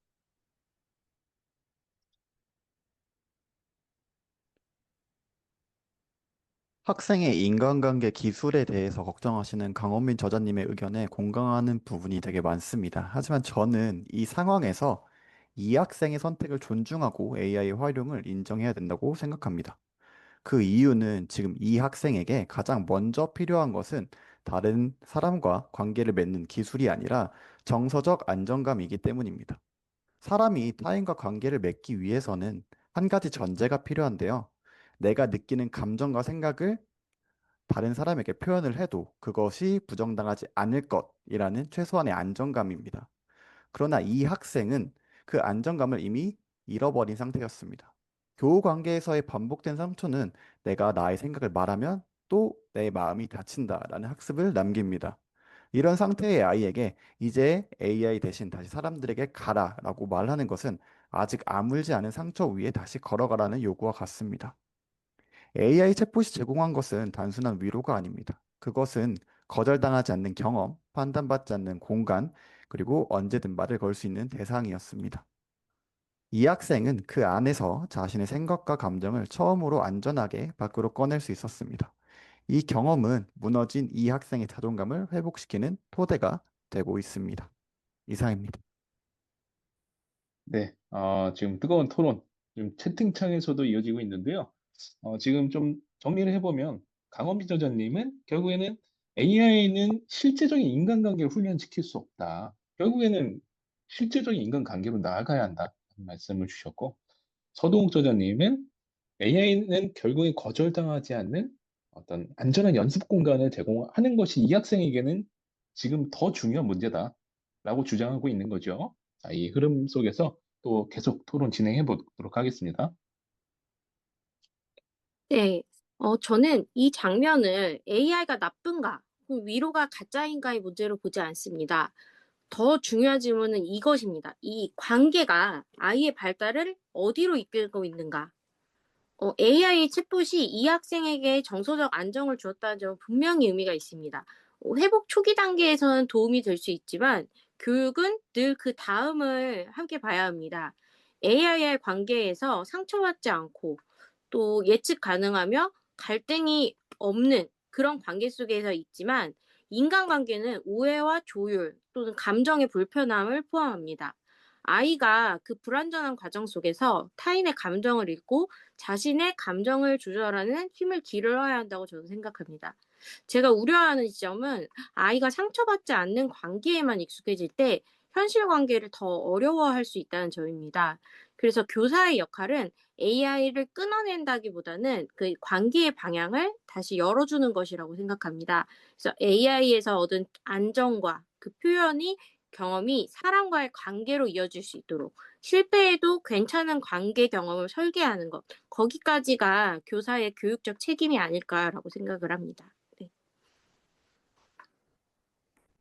저도 서진아 선생님 말씀에 원론적으로는 정말 동의합니다. 공감하고요. 예, 불완전하고 예, 얼마든지 실패할 수 있는 관계 속에서 이 관계를 맺는 힘 키우는 거 너무나 이상적이고 또 우리 교육이 추구해야 되는 방향이기도 합니다.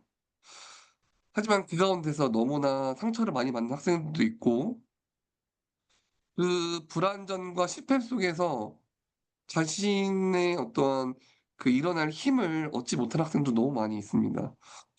그런데 지금 여기 이 학생이 이 AI를 통해서 위로를 받고 흘린 그 눈물, 과연 그것이 AI로 인한 거라고 의미가 없을까요?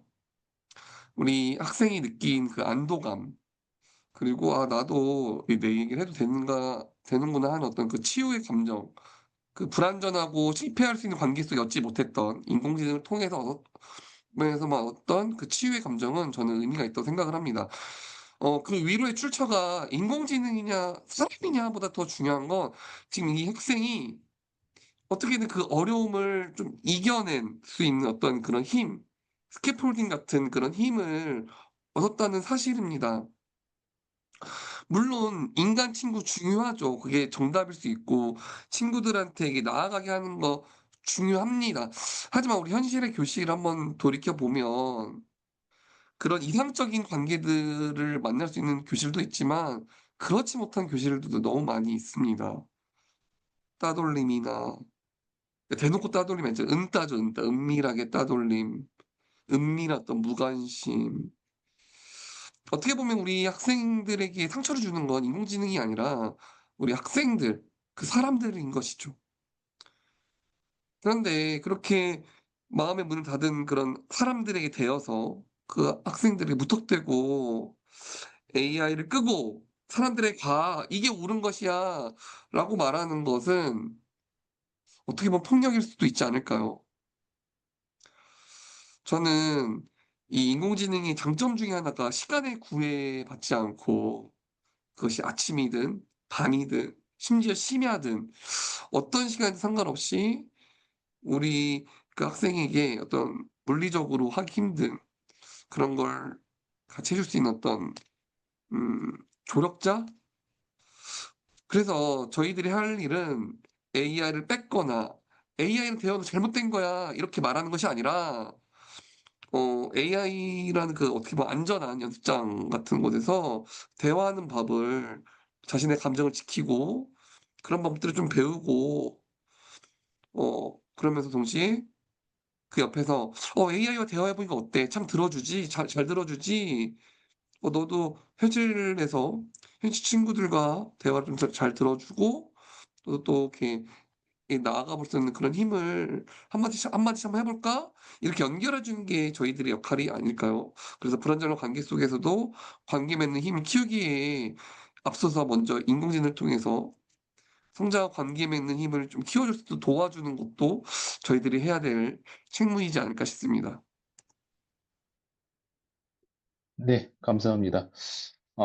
서진아 저자님께서는 결국에는 상처받지 않는 관계에서만 자라는 것이 결국 학생들이 궁극적으로는 정서적 위축이 올 수 있다라고 말씀을 주셨고, 현실과의 괴리가 계속 생기는 거죠. 이대용 저자님께서는 아이가 살 힘을 얻었던 게 중요하다. 그렇다면 이게 진짜 친구로부터 온 회복이 이던지 AI로부터 오든지 그게 뭐가 중요하냐는 거예요. 그래서 자, 그런 의견들을 주셨고, 네, 지금 채팅창이 아주 뜨거운데요. 두 분 거 한번 읽어봐. 굉장히 길게 남겨주셨네요. 굉장히 팽팽하게 좀 대립하고 있는 것 같습니다. 장수풍뎅이 선생님, 독자님. 반대. AI가 순기능을 갖고 있다.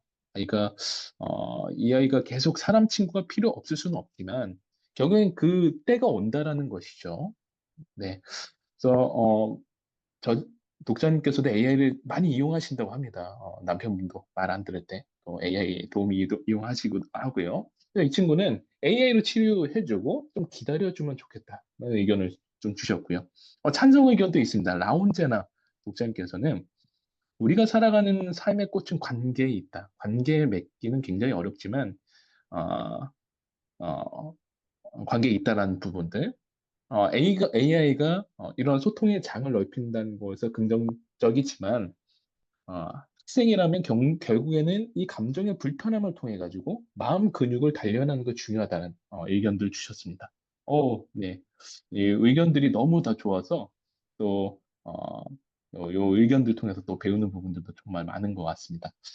네, 좋습니다. 이제 토론을 좀 정리를 해보도록 하겠습니다. 저희가 두 가지 주제로 좀 토론을 해봤는데요. 첫 번째 주제는 아까 지식의 내재화냐, 네, 네, 지식의 내재화냐, 아니면 외부 지능의 활용이냐라는 주제로 우리가 토론을 좀 진행해봤고요. 두 번째는 불편한 인간관계 안에서의 성장이냐, 그리고 안전한 AI와의 치유냐를 가지고 좀 토론을 해봤습니다. 사실은 우리가 토론을 하면서 정답을 찾고자 하는 것이 아니죠. 우리의 교육 현장이 또 얼마나 복잡한 현실 속에 있는지를 우리가 확인하게 된 것 같습니다. 네, 결국 우리는 AI 없이도 살 수 있는 단단한 인간을 기를 것인가? 아니면 AI와 결합해서 더 큰 능력으로 확장하는 인간을 기를 것인가? 라는 이 두 가지 관점에서 끊임없이 줄타기 하는 어, 우리가 되어야 되지 않을까 싶습니다. 그래서 오늘 이 네 저자분들의 토론과 또 댓글들을 또 남겨주시고 또 치열하게 토론해 주신 독자님들 이 이야기들이 향후 우리가 수업 설계 그리고 아이들을 가르칠 때에 또 작은 불씨가 되기를 바라겠습니다. 자, 이상으로 토론을 마치겠습니다. 예, 감사합니다. 네. 2부 정말 뜨거웠습니다. 함께 해주셨던 모든 참여자분들과 그리고 저자분들께 뜨거운 박수 한번 부탁드리겠습니다. AI를 두고도 교육 현장에서는 기대와 우려, 그리고 또 가능성과 한계에 대한 아직 합의되지 않은 여러 가지 관점들이 오가고 있는데요. 오늘 함께 참여해주신 저자분들과 또 채팅으로 공감과 질문을 던져주신 모든 분들 덕분에 오늘 대화가 훨씬 좀 입체적이고 깊이 있었던 것 같습니다. 제가 보니까 너무 많은 분들께서 좋은 의견을 주셨는데요. 제이지님, 조세영님, 그리고 하차미님, 같이 걷기님, 라온제나님, 그리고 네, 이렇게 저희가 커피 쿠폰 감사의 의미로 전달해 드리도록 하겠습니다. 네, 그럼 이제 북토크의 마지막 장을 넘겨볼 시간입니다. 3부가 남았는데요. 하나 작가님, 그리고 임보라 작가님, 지미정 작가님께서 남은 챕터의 설명을 이어가 주시겠습니다. 네, 첫 번째로 하나 작가님 이야기를 들어보도록 하겠습니다.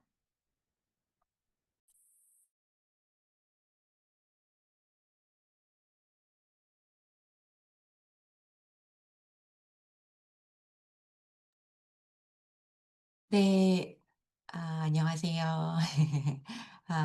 아, 반갑습니다. 제 발제는요, 아이비에 대한 배경 지식이 조금 필요합니다. 그런데 이제 시간 관계상 아이비에 대한 기본 정보는 책을 통해 확인해 주시면 감사하겠습니다. 잠시 여기 하나라는 글자 보이실 텐데요. 이거 숫자로 보이신 분들도 있으시겠지만, 이건 제 이름입니다. 제 이름이 성이 이름이 나예요. 그래서 제가 작가 이름 쓸 때마다 항상 어색합니다. 공백도 많고, 작가 하나 쓰면 작가 둘, 작가 셋이라고 나올 것 같아가지고, 네, 한번 웃고 지나가시라고 스몰톡 던졌습니다. 이제, 진짜 출발을 할 텐데, 여기까지 따라오시느라 쉽지 않으실 텐데, 힘내주세요. 이제 얼마 안 남았습니다. 네, 책의 내용을 요약하거나 이제 소개하는 건요, 이미 선생님들께서 알고 계실 거라고 독자님들께서 이제 인지하셨을 거라고 믿고 가보겠습니다. 이 글이 출발하게 된 질문을 하나 좀 더 구조적으로 다뤄보려고 합니다. 이 질문이 뭔지 함께 보시겠습니다.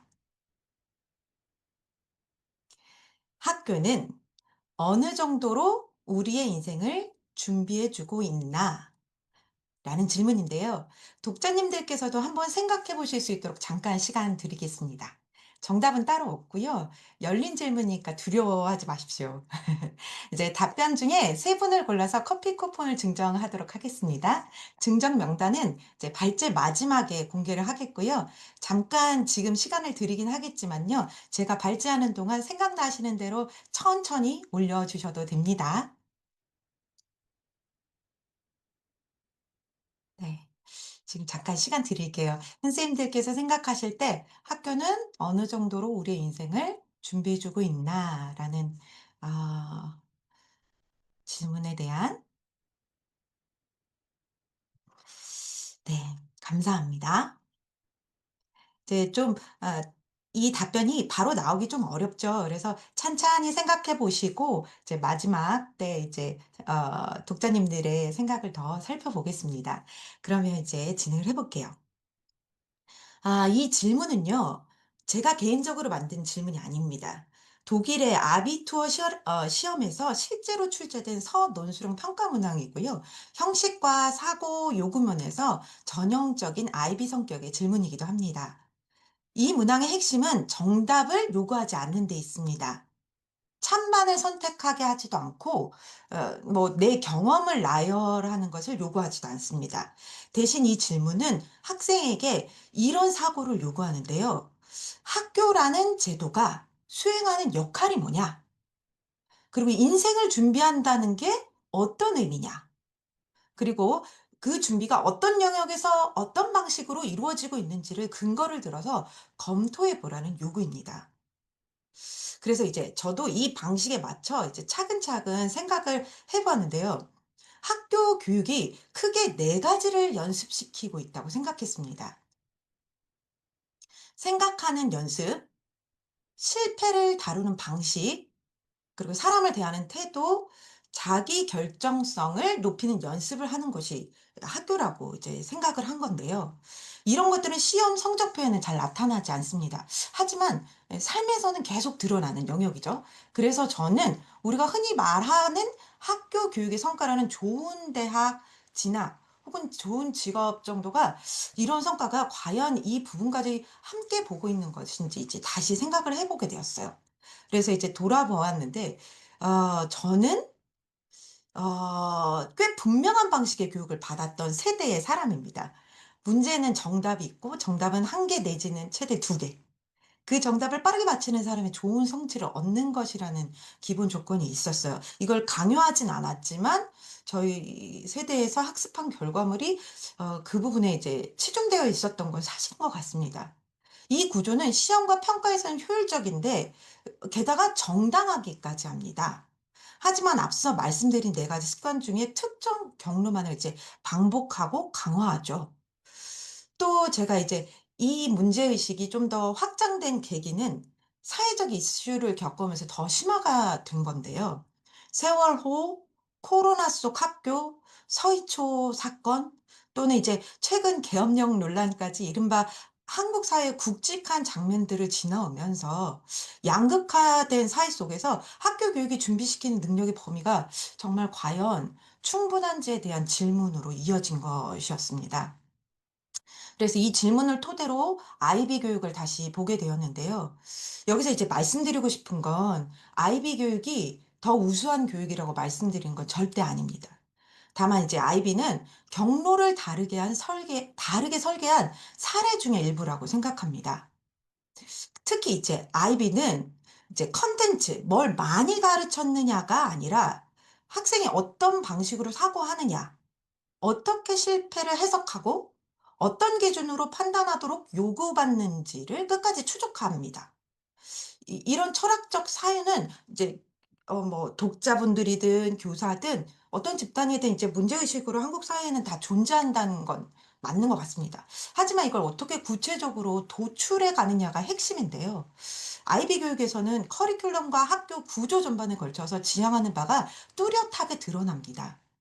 아이비의 꽃이라고 하는 DP 프로그램하고 평가 역시 결과만 아니라 근거, 과정, 그걸 이제 전이시키는 것까지 이제 중심으로 이루어지게 됩니다. 이 차이는 교육의 우열이 아니라 사회적인 필요나 혹은 방식의 차이라고 생각하는데요. 그래서 이제 저는 이제 결국 아이비를 하나의 프로그램이라기보다는 학교 교육이 어떤 인생을 준비시키고 있는지를 비교해 볼 수 있게 해주는 하나의 사례로 보고 있는 겁니다. 근데 이제 제가 어, 이 책을 저술하는 과정에서 이 아이비 교육과 굉장히 유사함을 이제 경험하고 이제 체득하게 되었어요. 이제 이 책이 지금 이제 선생님들, 독자님들께서도 느끼셨겠지만 짧은 시간 안에 여러 주제가 다뤄졌잖아요. 이 저자들이 이제 같은 답을 지향해서 모인 게 아니었습니다. 같은 학교도 아니고, 같은 전공도 아니고, 같은 방법론으로 연결된 집단이 아니에요. 굉장히 이질적인 집단이었습니다. 그럼에도 불구하고 저희가 연결될 수 있었던 이유는요, 바로 교육 현장에서 충분히 설명되지 않는 의구심이나 질문 때문이었습니다. 답이 같아서 연결된 게 아니라 불편함에 대한 질문으로 이 책이 이제 쓰여진 겁니다. 그래서 이 책은 이제 해법을 제시하는 책이 아니라 이제 독자님들도 역시나 마찬가지로 질문이 어디에서 만나고 어디서 여전히 어긋나고 있는지 기록한 결과 혹은 앞으로도 그런 기록을 이어가는 게 아이비 교육의 본질이자 미래 교육의 지향점이 아닐까? 이제 저도 생각하며 기대를 하고 있는 겁니다. 제 발제 역시 아이비 교육을 도입하는 데 대한 이야기가 아닙니다. 학교는 어느 정도로 우리의 인생을 준비해 주고 있는가를 다시 묻기 위한 시간이었습니다.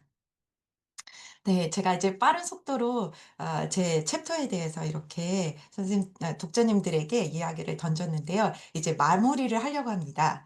이제 커피 쿠폰 당첨자를 이제 안내해 드리려고 하는데요. 원래 이제 처음에 이제 정답 기준을 말씀 안 드렸잖아요. 근데 이거는 제가 이제 발제한 내용과 더불어 비슷하게 정답이 없는 열린 질문이기 때문에요. 처음부터 이제 마음에 좀 기준을 정했습니다. 세 분인데, 이제 가장 솔직하게 답변하신 분, 이건 이제 심사위원 중에 제가 섭외를 했습니다. 이제 굉장히 이제 날카로운 기준을 가지신 이제 아름다운 선생님께서 이제 네, 선정해 주셨고요. 그리고 이제 두 번째는 가장 오래 숙고한 답변. 그리고 마지막에는 이제 좀 모르겠다라고 솔직하게 답변해 주신 분께 드리려고 하는데요. 이제 이게 저가 정답 속에 갇혀 있는 제 프로임을 끊기 위한 것이기도 하고요. 저희가 앞으로도 이제 다양한 주제로 이야기 나눴지만 다양한 질문들이 이 책을 읽고 나면 저희들 안에 남기를 바라는 마음으로 다양한 스펙트럼의 대답을 하신 분들께 증정하려고 합니다. 네, 그래서 네, 네. 네. 네. 네, 제가 날카롭게 세 분을 선택했습니다. 네, 네. 말씀해 주셔서 제가 계속 채팅방을 보면서 그 나름대로 순위가 엎치락뒤치락 했는데요. 이제 두두두 발표를 하도록 하겠습니다. 네, 지금 발표. 자, 첫 번째 기분 좋은 날님 당첨되셨고요. 두 번째 포도님, 마지막 조세영님 당첨되셨습니다. 네. 채팅으로 참여해 주시고 끝까지 이제 경청해 주시고 여러분의 마음속에 질문 하나씩 품게 되신 독자님들께 감사드립니다. 네, 하나 작가님의 이야기 정말 잘 들었습니다.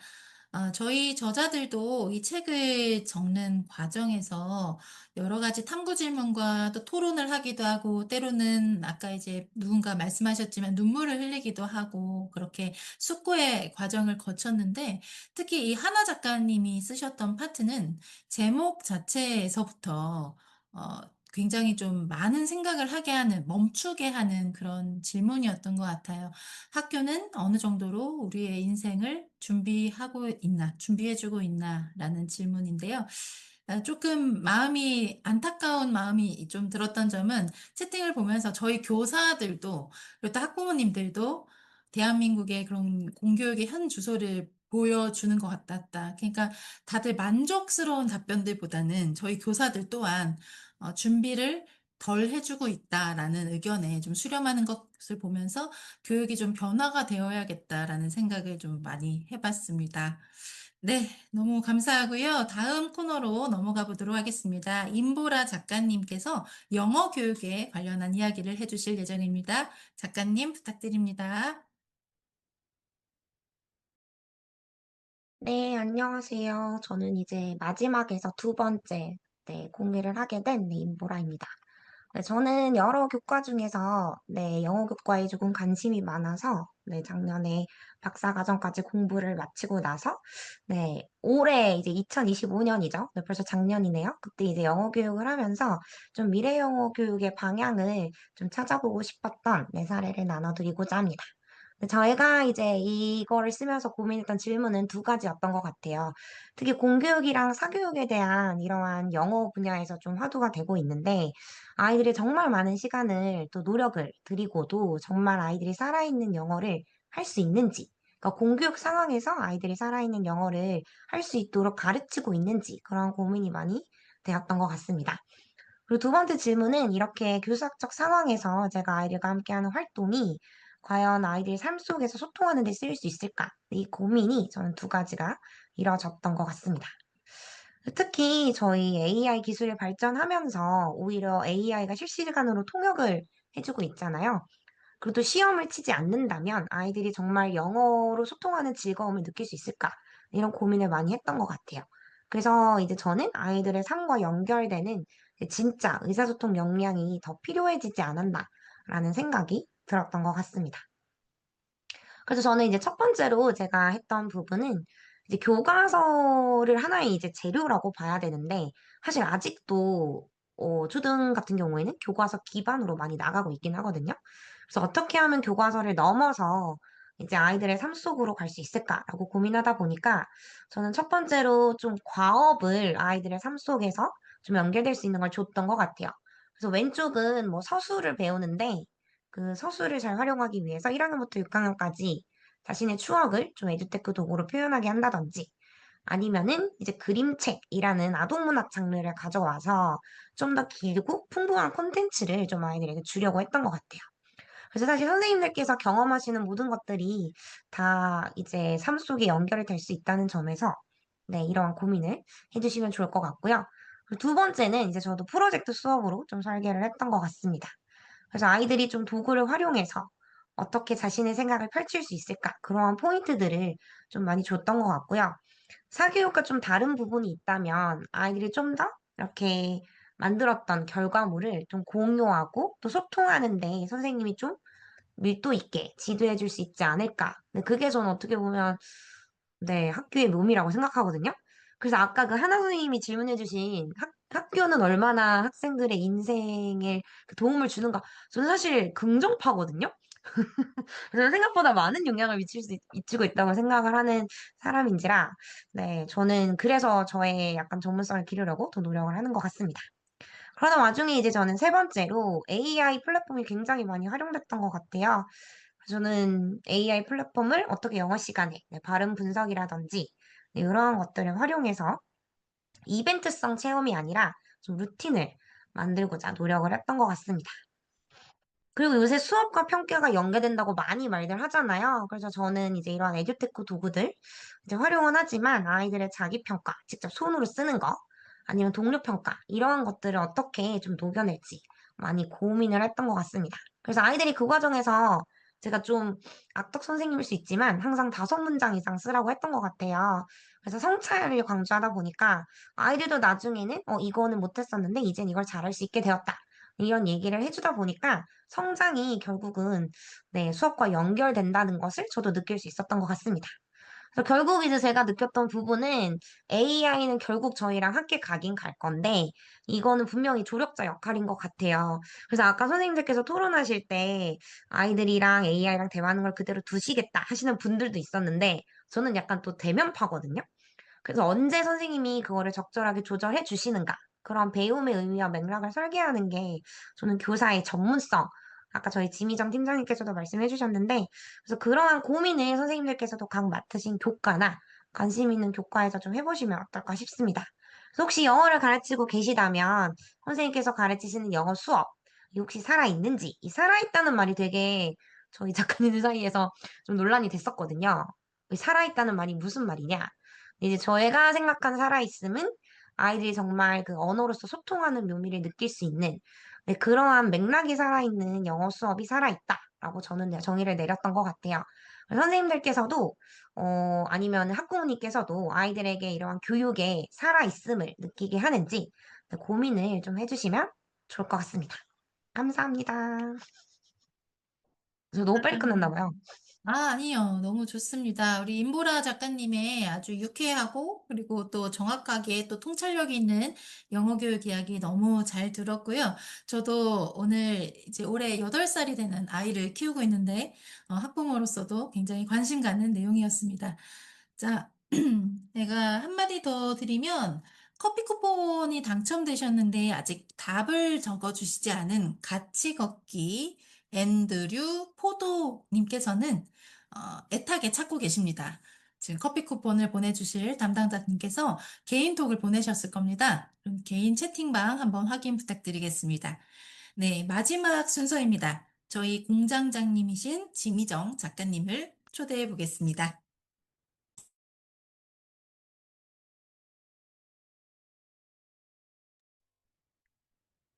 네. 제가 말씀드릴 주제는 공개 수업입니다. 어떻게 보면 1년에 40분, 어떻게 보면 50분, 이 수업이거든요. 근데 정말 짧은 시간인데, 제가 이 짧은 시간에 이 공개 수업을 3년 동안 성찰을 하면서 학부모가 정말 배움의 주체로 학교에 들어왔는가? 라는 이제 의문이 들었었고, 그 이야기를 이제 말씀드려 보도록 하겠습니다.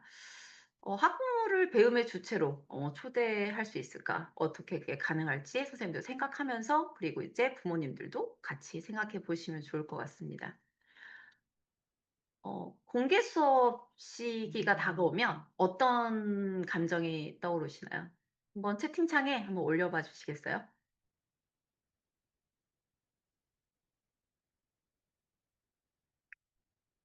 네. 떨리고 부담스럽고 긴장되고, 네. 면밀하거나, 네. 그쵸. 그렇죠. 근데 저는 이제 제가 3년간의 이런 공개 수업을 리모델링 하고 나서 제일 먼저 생각하는 거는 이 둘을 어떻게 매칭시킬까? 이 둘이 이 부모님들이 오시면 아이들이 어떤 피드백을 받아서 더 성장할 수 있는 기회를 내가 만들 수 있을까? 그러니까 이 교실에 솔직히 저희가 외부 강사라던가 많이 들여오잖아요. 요즘 같은 경우에는 뭐 연극, 무용 전문 강사들이 많이 학교를 방문하는데 그런 외부 인력뿐만이 아니라 이 공개 수업 때 정말 많은 외부 인력들이 오는 거예요. 인력풀이죠. 근데 이 인력풀을 어떻게 효과적으로 이 공개 수업 시간에 피드백을 아이들한테 주고받으면서 코칭을 해주는 역할로 이제 하면서 서로 주고받고 하면서 아이들을 성장시킬 수 있을까 이런 생각을 하니까 몇 분이나 오시지? 많이 오면 좋은데? 그러니까 대부분 많이 오면 부담스럽죠. 근데 저는 많이 오면 좋은데 많이 오면 코칭하고 피드백할 수 있고 그리고 이제 그래 이번에는 어떤 성장의 기회를 만들까 막 이런 생각이 들면서 되게 저는 좀 약간 기대가 되더라고요. 이제 공개 수업이. 그러니까 또 정말 다른 분들이 보면 제정신이 아닌 거 아니야? 라고 생각할 수도 있는데 한번 왜 그런지 한번 생각을 해보시기 바랍니다. 네. 해보니까 너무 좋더라고요. 근데 제가, 저 또한 3년 전에는 이 공개 수업 시간이 배움의 시간이 아니라 이 연출의 시간이었던 듯한 느낌이 많이 들었어요. 동료 교사들도 다, 연출하려고 정말 약간 긴장감과 그리고 약간 쇼를 하는 듯한 느낌? 그러니까 짜여진 각본에 따라서 약간 이런 느낌이었거든요. 근데 이제 이전에는 이런 느낌이었던 거죠. 무대 위에 교사가 딱 서 있고 다들 너 잘하나 보자.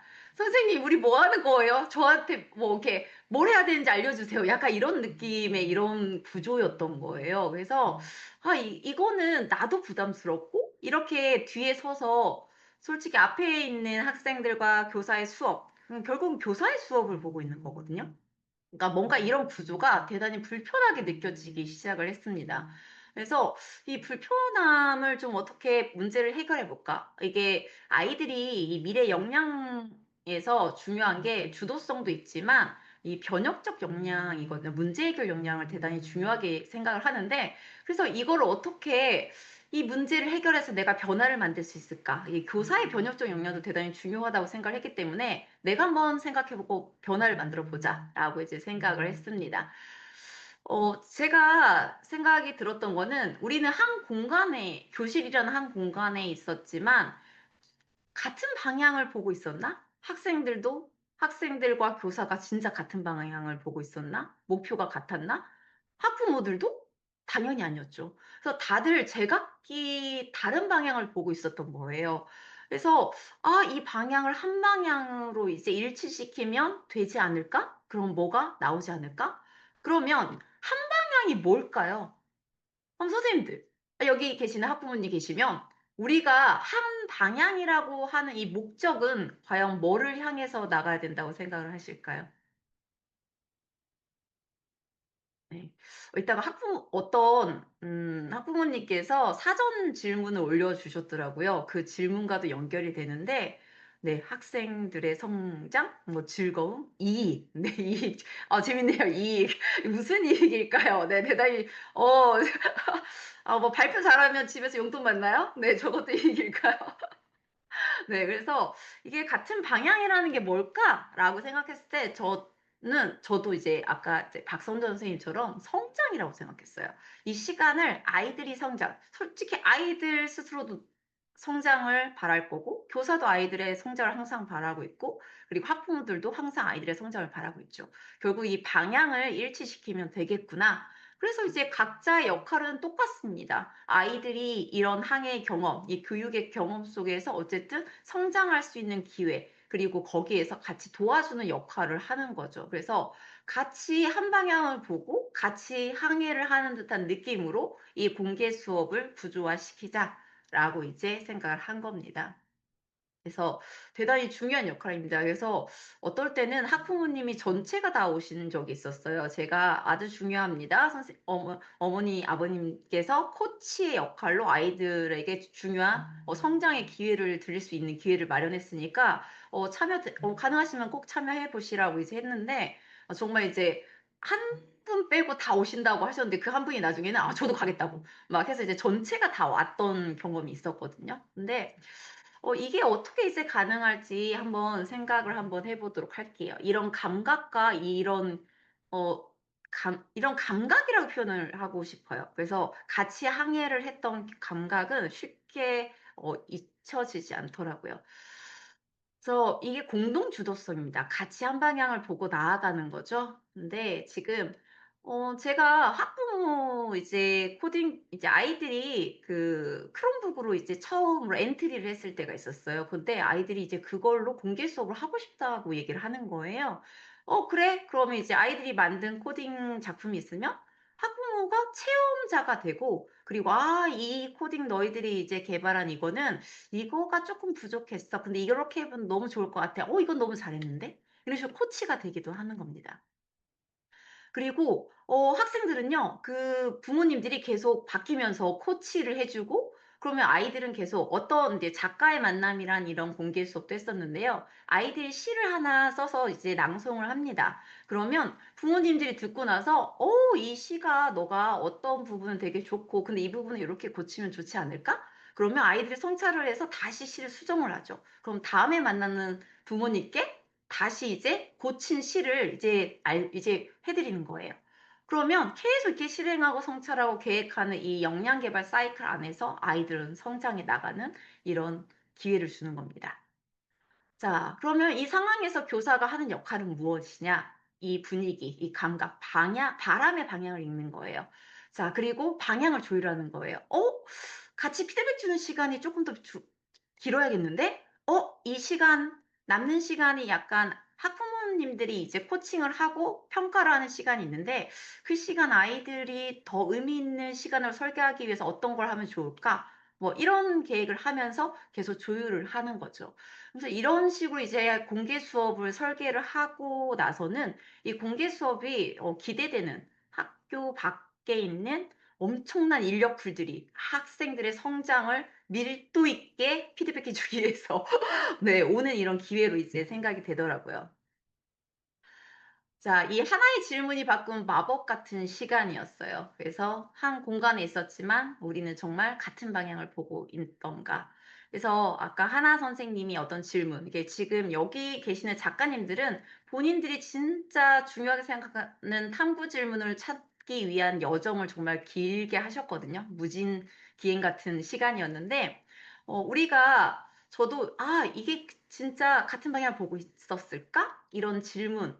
그리고 제가 아이들한테 이제 영양한 미래교육 나침반이라는 책에서도 저는 이제 영양하면 교육으로의 전환을 하고 이제 영양하면 교육 쪽으로 이제 전환해서 교육을 하는 편입니다. 근데 무엇을 어떻게 가르칠 것인가라는 이 질문이 제가 아이들에게 영양함양을 시키는 이런 교육으로의 방해가 되더라고요. 그래서 왜 그런지 이유를 찾다가 저 질문이 문제구나. 우리가 그냥 단순히 무엇을 어떻게 가르칠지 라는 관점에서 되게 협소한 관점에서 교육을 바라보고 설계를 하고 있었구나. 그렇기 때문에 조금 더 크게 아이들이 정말 인생을 준비시켜주고 있나요, 학교가? 그쵸? 아니죠. 그런 기회, 인생을 준비할 기회, 아이들의 역량을 함양할 기회를, 어떻게 내가 주고 있을까, 교사가. 그래서, 어떤 기회를 줄 것인가라는 관점에서 저는 이렇게 수업을 설계를 합니다.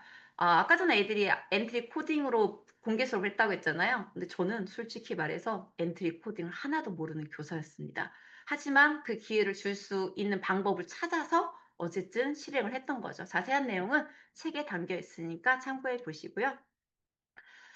공개 수업은 딱 40분입니다. 하지만 제가 이 공개 수업을 거듭할수록 느끼는 거는 제가 갖고 있는 교육 철학과 이 관점의 변화가 이 40분에 응축되고 제가 하는 하루의 수업에 응축되고 일주일에 응축되고 한 달에 1년에 이런 과정 속에서 아이들의 변화는 정말 눈부시게 성장한다는 거죠. 이 교육 르네상스 책도 그런 의미를 담고 있습니다. 우리가 갖고 있는 짧은 장의 이런 이야기 에피소드이지만 그 안에 담긴 철학과 이 관점의 변화는 교육의 시간을, 교육의 장면을, 교육의 감각을 아마 다르게 할 거라고 생각을 하고요. 저는 이제 저희가 내년에도 이제 계속 고민하면서 교육 르네상스 2기의 공장의 문을 열 예정이에요. 그래서 같이 많은 분들이 대한민국 교육 르네상스를 꿈꾸면서 같이 동참해 주시면 네, 좋을 것 같습니다. 이상입니다. 아, 네. 역시 저희 공장장님의 깊이 있는 이야기를 너무 잘 귀담아 들었습니다. 저희가 받았던 사전 질문들 중에서 아, 네. 이렇게 박수가 여러 가지 터지네요. 네. 많은 공감을 해주셨던 것 같습니다. 사전 질문 중에 조금 유의미한 질문이 있어 보여서 한 가지 공유 드리고 질문을 드리도록 하겠습니다. 대신 읽어드립니다. 학부모를 배움의 주체로 초대하다라는 문구가 인상적이었습니다. 교육 르네상스를 위해 학교와 교사의 변화도 중요하지만 학부모의 교육관 변화가 필수적이라고 봅니다. 가정과 학교가 같은 나침반을 공유하기 위해 가장 먼저 실천해야 할 공동의 언어는 무엇일까요? 네, 지미정 작가님께 질문 드립니다. 네, 이 질문 정말 어렵지 않나요? 제가 한 며칠을 계속 생각을 하면서 공동의 언어에 대해서 생각을 해보게 됐습니다. 이 공동의 언어는 결론적으로는요, 공동의 언어는 없다였어요. 생각해보면 전 세계가 다 다른 문화를 갖고 있고 전 세계 언어는 다 다르죠. 그렇죠. 주인 없는 언어라는 영어를 우리가 같이 공동어로 이제 쓰고는 있지만 생각해보니까 공동의 언어라는 건 존재할 수가 없는 겁니다. 각자의 삶의 경험이 달랐고 각자의 그 가정에서의 이 가치관이 서로 다 다르잖아요. 그런데 저희가 생각을 해보니까 서로 부딪히는 이런 순간들이 우리가 아이의 성장을 중심에 두고 이야기를 하면 괜찮은데 그럼 저희는 미래로 나아가는 거거든요. 아, 이런 일이 생겨서 이 아이가 그러면 어떻게 회복시킬지, 그리고 이 아이가 이런 상황이 다시 이제 경험하지 않도록 어떤 교육, 어떤 생각을 그리고 내면에 단단하게 해줄 수 있는 기회를 줄지 이런 생각을 통해서 앞으로 나아가면 상관이 없는데 생각해 보니까 내가 이런 감정을 가졌어. 내가 대단히 불편해. 어떻게 보면 취향, 감정 이런 것들이 나는 교육관이 이래. 그러니까 이게 맞아. 라던가 이런 약간 이런 식으로 제가 이제 그 찍먹이냐 부먹이냐 가지고 저희 나라는 많이 싸우잖아요. 이거는 취향이고 존중해줄 영역인데 저희 나라는 특히나 이런 것들이 좀 심한 것 같아요. 근데 이 교육에서도 그런 것들인 것 같아요. 그래서 부먹이냐 찍먹이냐 그런 건데 이런 그냥 취향의 차이고 이런 가치의 차이인 것 같아요. 근데 이런 것들은 결국 소통을 통해서 저희가 전 세계가 언어가 달라도 결국은 바디랭귀지라던가 어떤 다른 소통의 언어를 통해서도 서로 소통하면서 같이 나아가고 있잖아요. 그렇죠. 그래서 이 공동의 언어는 없지만 우리는 학생의 성장이라는 이 방향을 보고 같이 나아갈 수 있다라고 생각이 들었습니다. 네, 이상입니다. 아, 네. 언제나 예상하지 못한 답변을 주시는 지미정 작가님은 저희에게 많은 영감을 주시는 것 같아요. 공동의 언어라는 것은 오히려 존재하지 않고 서로의 다른 그런 언어들, 서로의 관점이나 시각, 그리고 가치의 차이를 존중하는 그런 태도에서 그리고 그것은 학생의 성장과 그 미래 교육으로 같은 방향으로 흘러가야 할 것이고, 그러한 서로를 배려하는 그런 분위기 속에 유의미한 교육적인 변화가 일어날 것이다. 이렇게 저는 받아들였습니다. 네, 오늘 이렇게 전체적인 북토크를 다 진행을 사실 했고요. 네, 오늘 나눈 이야기들이 여러분의 교육 현장에 위로와 변화의 시작이 되기를 바라고요. 마지막으로 저희가 다 같이 이제 박수를 치고 이제 또 서로를 격려하고 마음을 나누면서 마무리를 하려고 합니다. 네, 늦은 시간까지 함께 해주셨던 우리 북토크 참여자분들 그리고 저자분들께 진심으로 감사하고요. 오늘 이 자리에서 다 나누지 못한 이야기들은 저희 저자들의 마음을 책으로 확인하실 수 있습니다. 대한민국 교육 르네상스와 함께 해주신 모든 분들께 진심으로 감사드립니다. 그럼 이렇게 오늘 북토크를 마무리하도록 하겠습니다. 안녕히 가세요. 감사합니다.